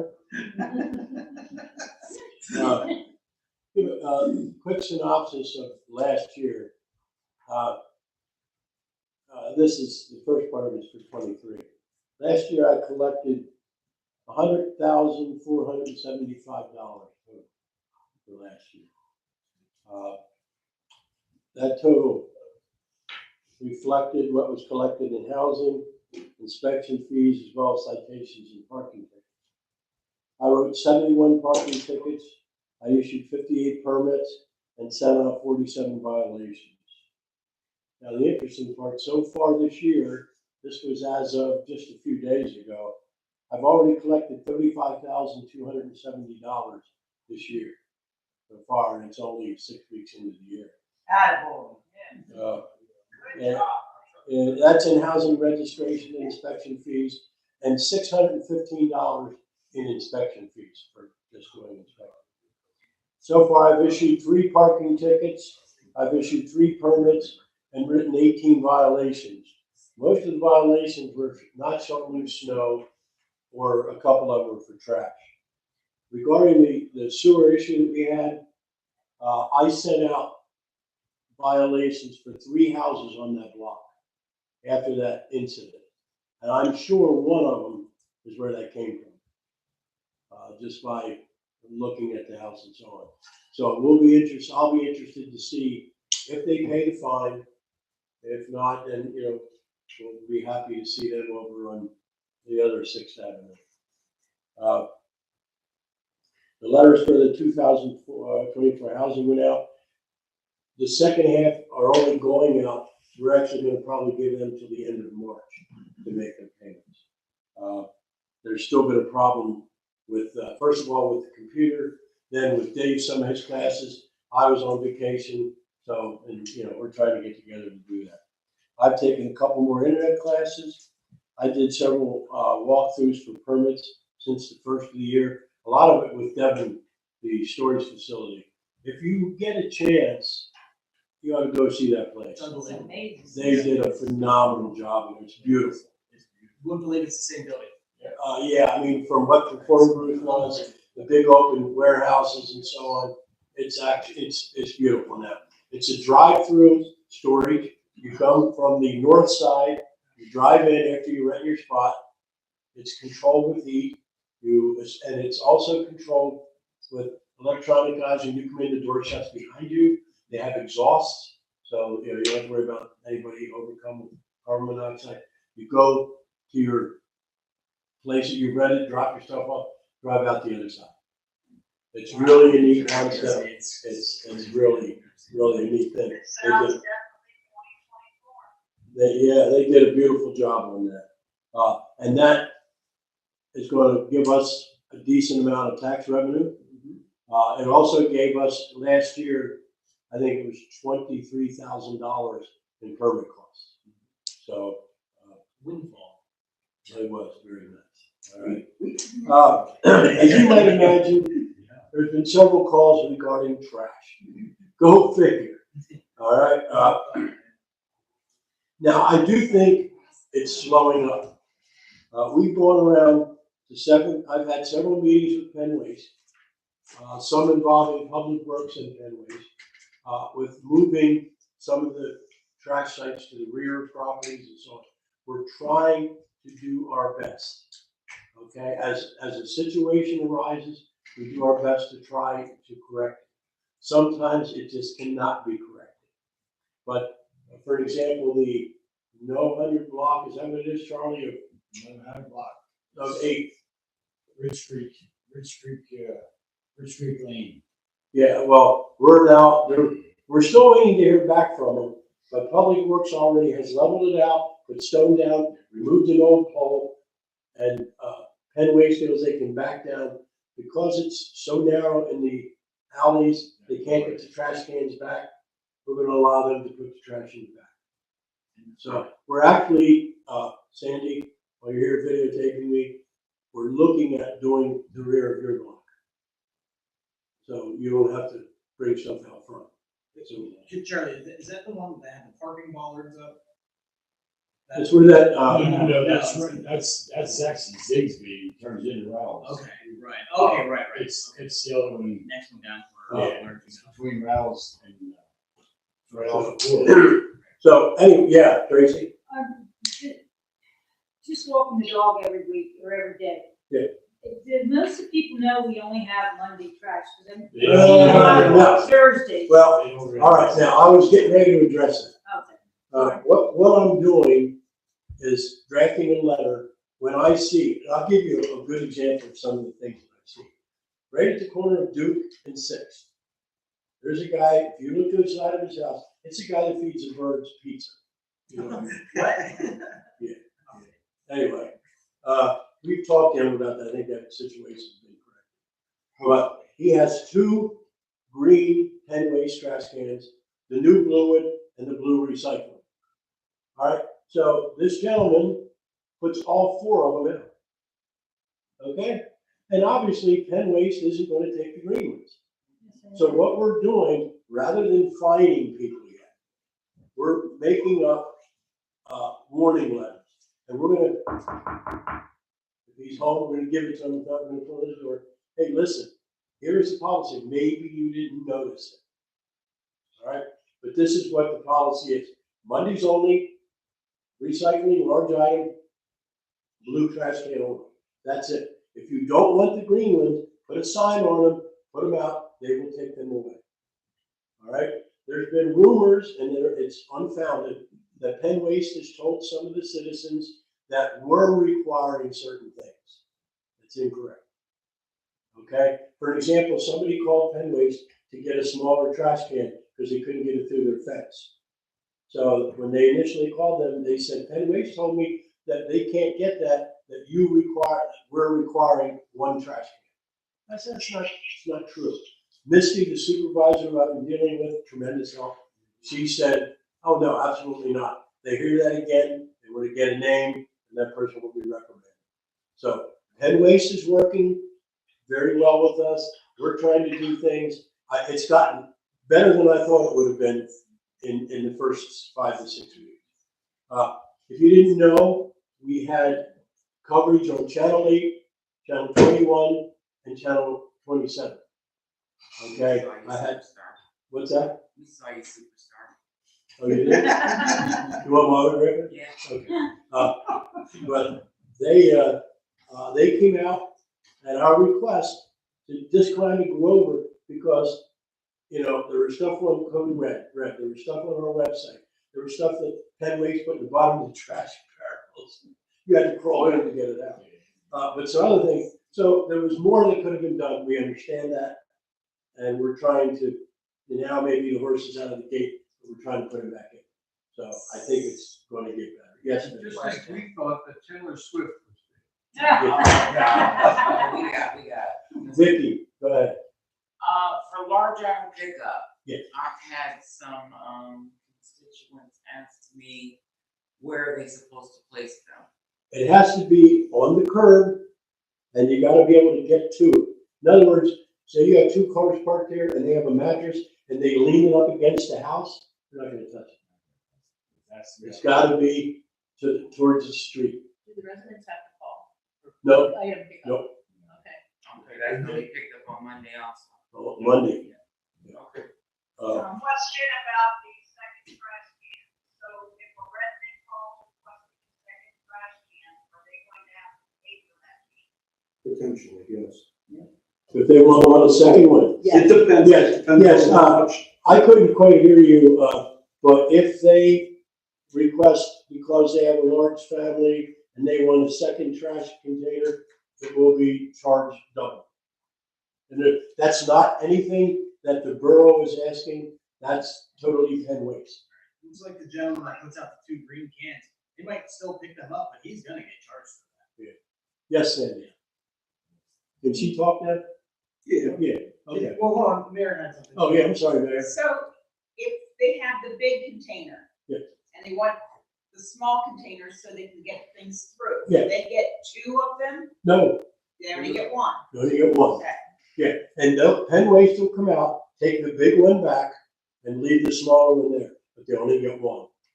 Yeah, and that's designed more for a family like yourself, that doesn't generate as much trash in a week's time.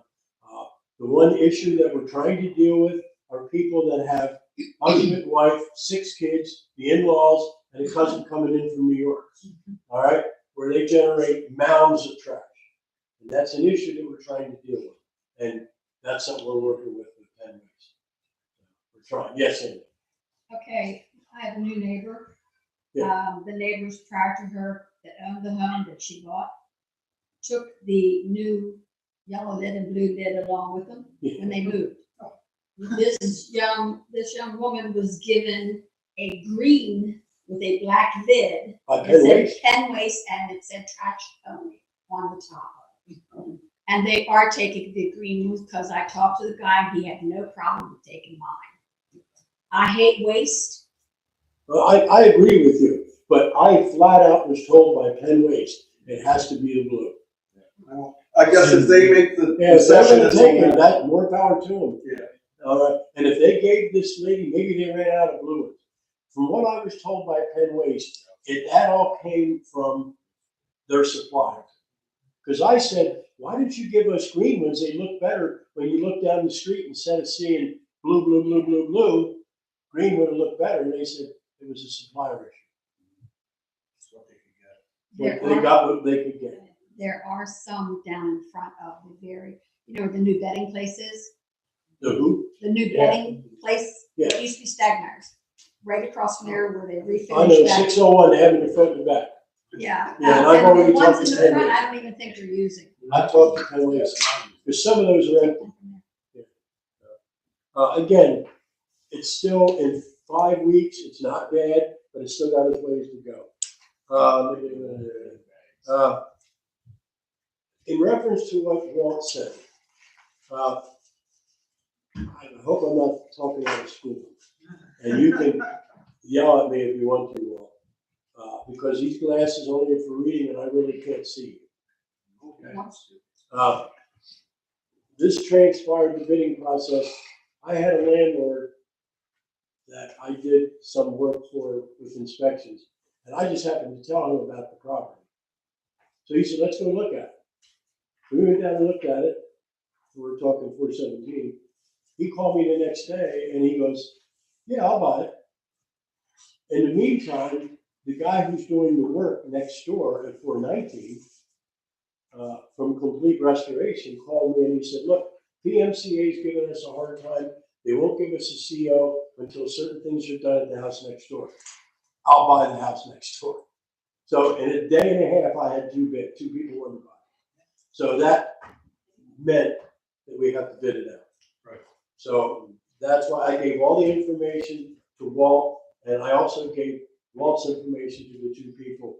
So hopefully by the middle of March, whenever that is, that'll be sold.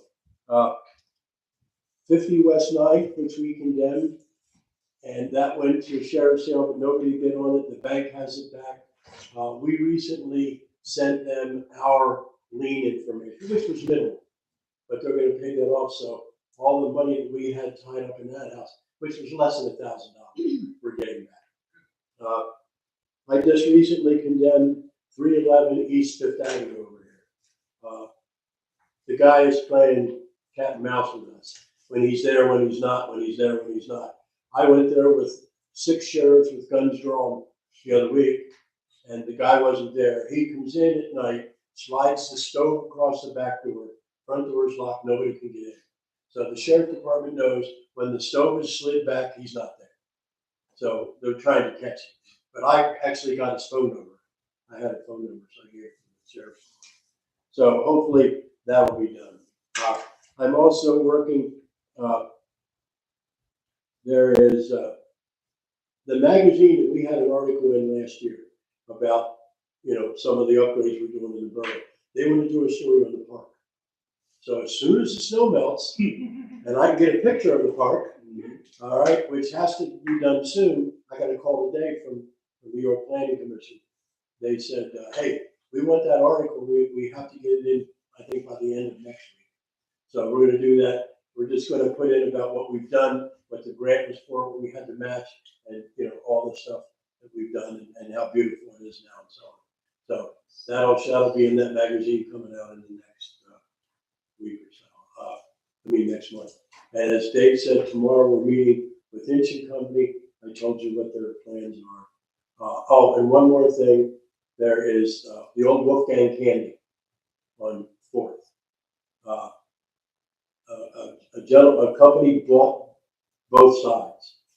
All right, the side that's south, the main part of the building, they're leasing out to 2 companies. One of them is a pick and pack, which is all legal.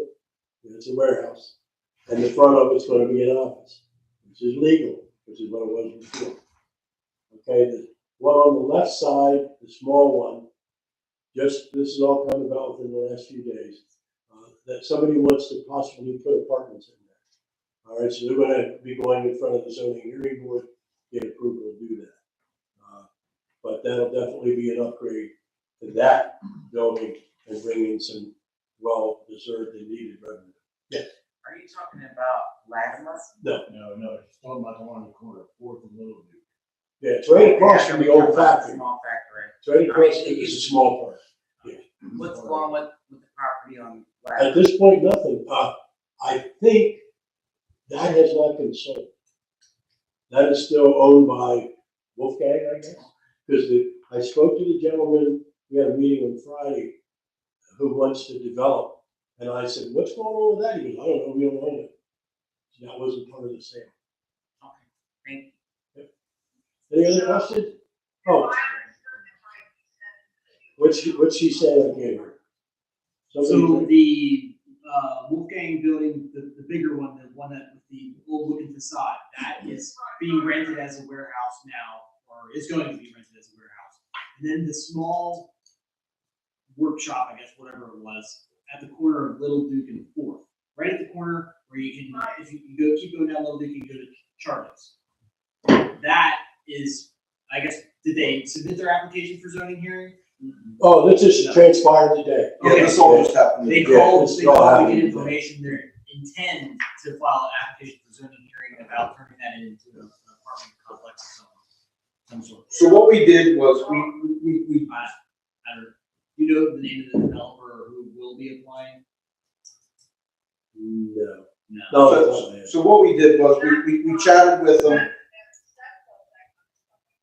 and we asked them what they wanted to do with it. With the PMCA. We talked to PMCA. PMCA said, look, because they were talking about changing zoning and everything else. And I was like, yeah, they wanted to go to R2, and I'm like, that's not the right way to handle this. Good luck, yeah. So then we looked at PMCA. PMCA gave them 5 parameters that they have to meet in order to get a variance in that. We don't know. We don't have a name yet. This is just a phone call we got today. But Tom's very premature telling you about this. But yeah, we're working. So I didn't want, like something leaking out, as things tend to do in this borough, and having misinformation. I wanted you to know what I know up to this point. Okay? And the more information I get, we'll keep you posted. And lastly, The building was sold though, is that correct? the building what? The building was sold. Yeah, So it's, they're Yes. sold or being sold. It was solar. yeah, it's sold. And lastly, I want to thank Charlie and Public Works. I came from Lancaster this morning, which was an absolute disaster. The whole way I drove 462, New York City, no offense, Joe, up to that point was not very good. I got in this borough and I was amazed at how good this borough looked. And for people to remotely say anything negative about the way Public Works plowed the street was unfounded. You can't please everybody. I know you can't please everybody. Believe me, I know that. But I wanted to thank you guys for doing it. It's pretty solid. Any questions for me? Not for me. I smell dinner. All right, thank you. Something that I tell Vivian. Vivian, we have to take your book depository down. The kids are just destroying. They have ripped the door off of it and Broke the glass. they broke the glass. You're gonna have to take it down. There won't be nothing left of it. Charlie, we talked some time ago when you were off for a while about bringing it somewhere down here. Once we have cameras, it'll be a little different. Yeah, Then we'll be able to. That was discussed. I mean, they're destroying. Yeah, then we'll be able to find out who's doing it. It's the same as the benches, concrete benches alongside the basketball. They'd be face down. Right. Where we had to paint Graffiti on there. We had to paint We probably should have canned from day one, now that I think about it. Well, but there's no reason, there's no reason for that. Well, at the very least, you can say, well, the paint preserves the concrete longer. I mean, what is an excuse? I'll find it. Well, I just wanted to tell her if you see it down, I'm gonna take it down because I don't want it to be totally No, destroyed. they have, they've broken the glass. Here's the thing, all right, we put a lot of money into the borough for people to have resources, utilities. If you see somebody messing these things up, you need to tell us. Call us and tell us so that we know who to go after, because this is your stuff. Yeah. Each one of you are citizens here. This is your stuff. You're paying for it. And if we're going to go through all these improvements just to have somebody mess it up, and then people are going to be like, why aren't you giving us nice stuff? Well, you need to speak up. First of all, you need to tell whoever's doing it to stop doing it. Yes. If people from an entire block come out and see something in a park and tell that person to stop, and they gang up on them, I guarantee you that person's not going to do it again. And hopefully this diversity committee will raise some of that awareness and let people know you are the owners. You own this. That's yours. That's like them spray painting your house. But there is a thing on the aspect for executives is you have to obey the laws and the rules of what the borough has set up. You can't just have somebody come into the park and say, I'm going to do this, and then when you get corrected upon it, you get looked at and said, I can do whatever I want. No, that is not the way it works. We have rules and regulations to follow, and you have to follow those rules and regulations in order to enjoy what we are giving you.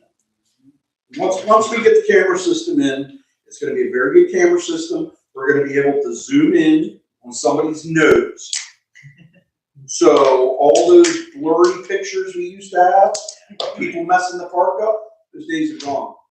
We will know exactly who it is. We will put your picture out there. We will find out who you are, and we will hold you accountable. We work too hard to make the borough nice. And these guys are doing it day in and day out. Well, you have the floor. Do you have anything for Rick?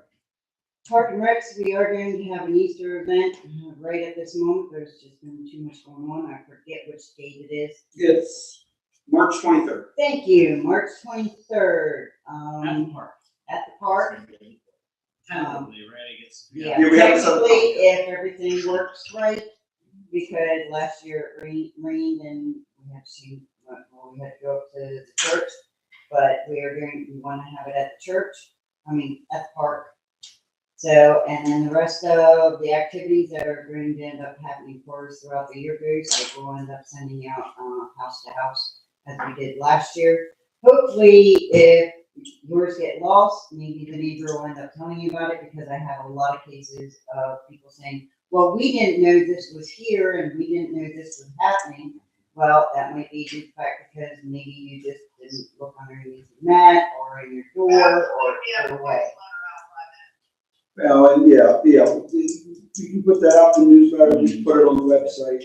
I do have a tentative list that Wendy gave me for the events for this year, so we are looking over that. Next week, I'm gonna be sitting down with some folks, talking about some different options. And the Easter one is a sign up. Yes, the Easter, you have to register at the borough office. You have to call Roxy here at the borough office and register your child, so we have an idea of how many baskets for your children that we have to get. I forgot to forward the information, but Pastor Hip at the Vietnamese church wants to be involved. That would be wonderful. Yes. All right. Write him down for your council too. Yes. They said they'll The Vietnamese church. dress up. Write him down for Okay. the, The youth, I guess the youth. because we'll need people. Beautiful, all right. Committees and organizations, I don't think we have anything for those. We've approved, we've resolved that we should create a diversity committee, but we haven't assigned anybody to that. So I'm suggesting that, Vicki and I head that up. I'll head it up for the technical aspects. She can head it up as the representative from council. And then between her and I, we'll get some people in the community. I'll go through my resources. We'll figure out what the best representation is. And then we'll send out invites. And then we'll have our first meeting whenever we get that completed. We'll set a mission, we'll set a vision statement, and we'll get a web page created. And then we'll start talking about some of these. We do have some diversity events already listed. Yes. For recreation, tentatively, so we're gonna discuss that and figure out what we can do. We do have 125th celebration this year that we're looking to get. National Night Out is always a big one.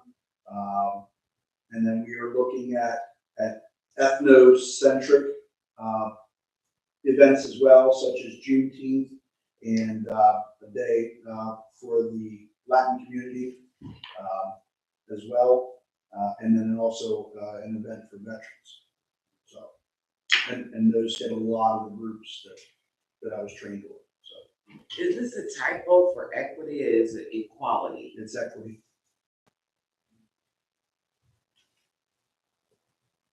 Basically, equity is just making sure everybody gets the same opportunity.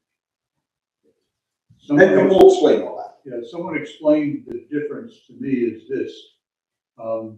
If you have a 6-foot fence, equality means that a 5-foot person and a child all get the same step up, which is 2 steps. So only the 5-foot can see. Equity is when the 5-foot person gets the 2 steps and the child gets, 6 steps or something to get. It's equality of equity. Thank you. Fall, but I didn't know, for the sewer, for payments and stuff, we signed up for the Pennsylvania, do you remember what it is, Pennsylvania Assistance Program? Oh, yeah. So, yeah, there's a state program that helps people with their utility. Yes, and we've had 2 people already pay off their overdue balances through the company, through the Pennsylvania company. So I wanted, that was something we just signed up for in the past year. It's just another program that was out there, a resource.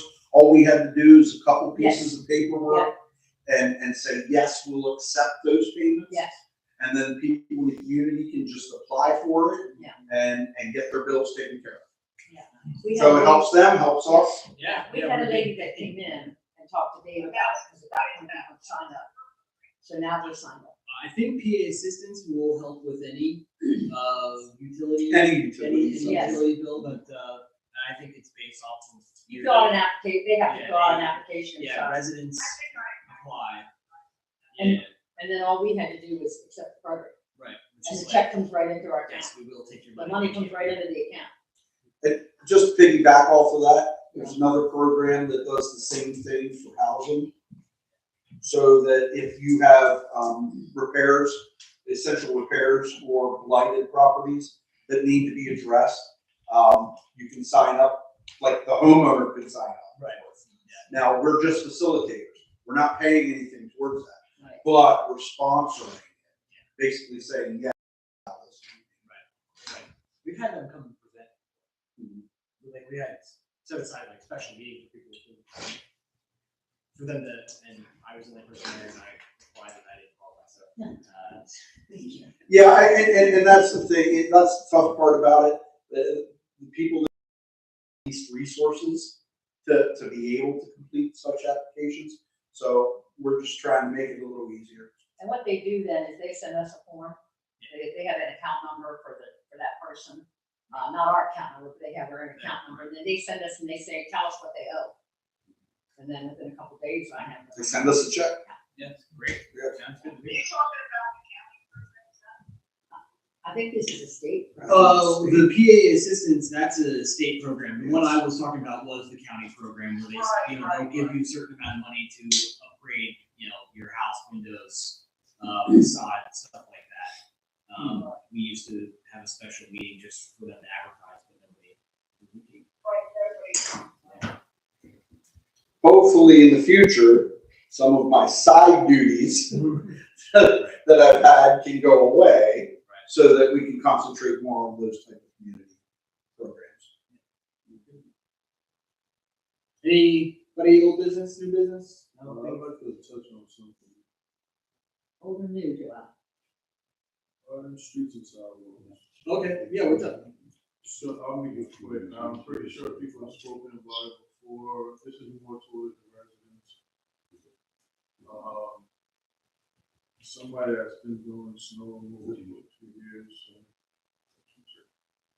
In regards to inclement weather, particularly snow, do not shovel into the street. Do not shovel your sidewalk into the street. Do not snow blow into the street. Do not shovel out your car into the street.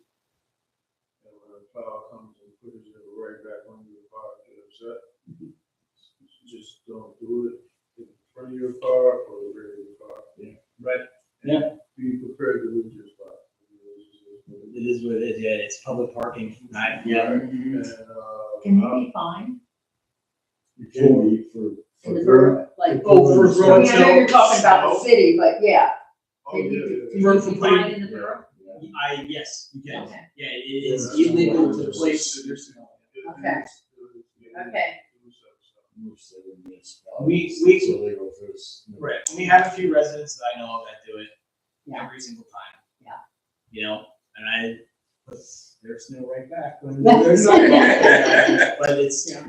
They do it everywhere. I passed somebody today doing it on Bull Road. They were throwing it. Yeah, I mean, it's easier to do it that way, don't get me wrong, but Yeah. it's just not what you're supposed to Yep. do, and you can't get mad at the people that are out here trying to clean the street that you actually have to drive on. Mhm. So, in front of your car, the rear of your car, on your lawn, not in the street. Yeah, you don't have to shovel your whole sidewalk. You only have to shovel 2 foot. It's 2 foot or is it 18? 18 inches. No, I think it's 2 foot. I think it's 2 foot. 24. Is it 24? Yeah. It's not a lot, It's right? 2 foot. I mean, you don't have to shovel the whole sidewalk. Right. You can pile it up.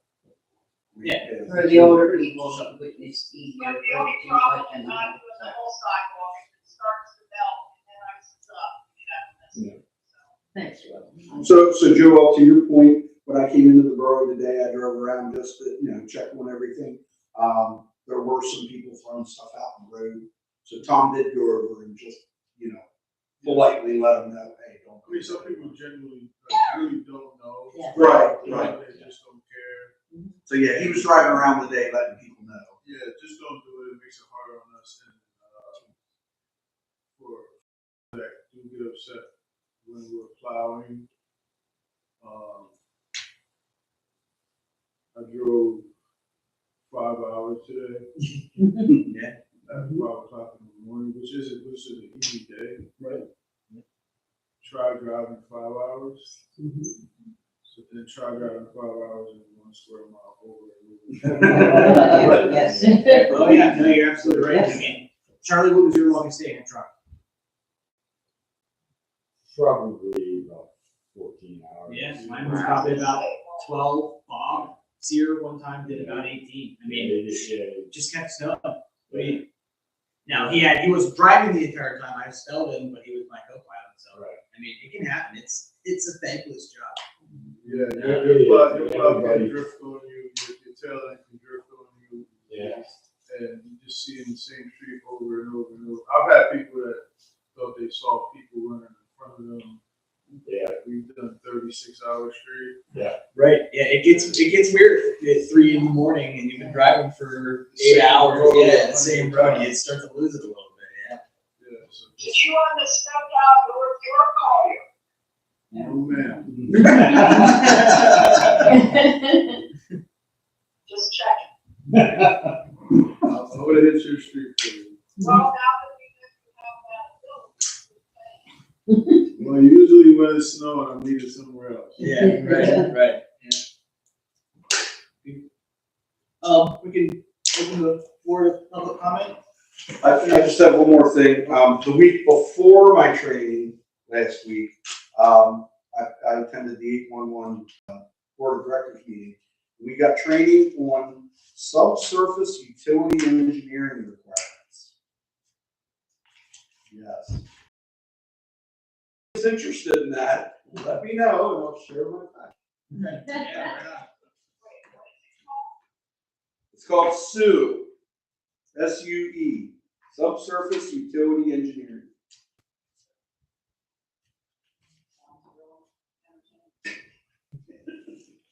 before you did. Don't fall for it. It's an underground movement. Yeah. Anybody have anything else? Okay. Announcements. Next regular council meeting will be March 19th. 12th. 12th. 12th. I was gonna say that. Yeah, well corrected me. March 12th, 2024, right here at 6:30 p.m. that day. I'm looking for a motion to adjourn, please. I got Vivian.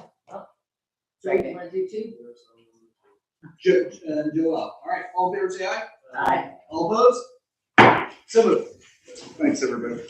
Who was in the truck this morning at 6:30? Yeah, who was the one at 6:30? Which truck? You're A big one, plowing. I don't know who's in there. There's 3 of them.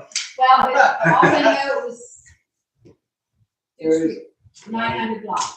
You guys have Dump truck, new truck, old truck. I'd say it's a new truck. the new truck that was from out of garage still.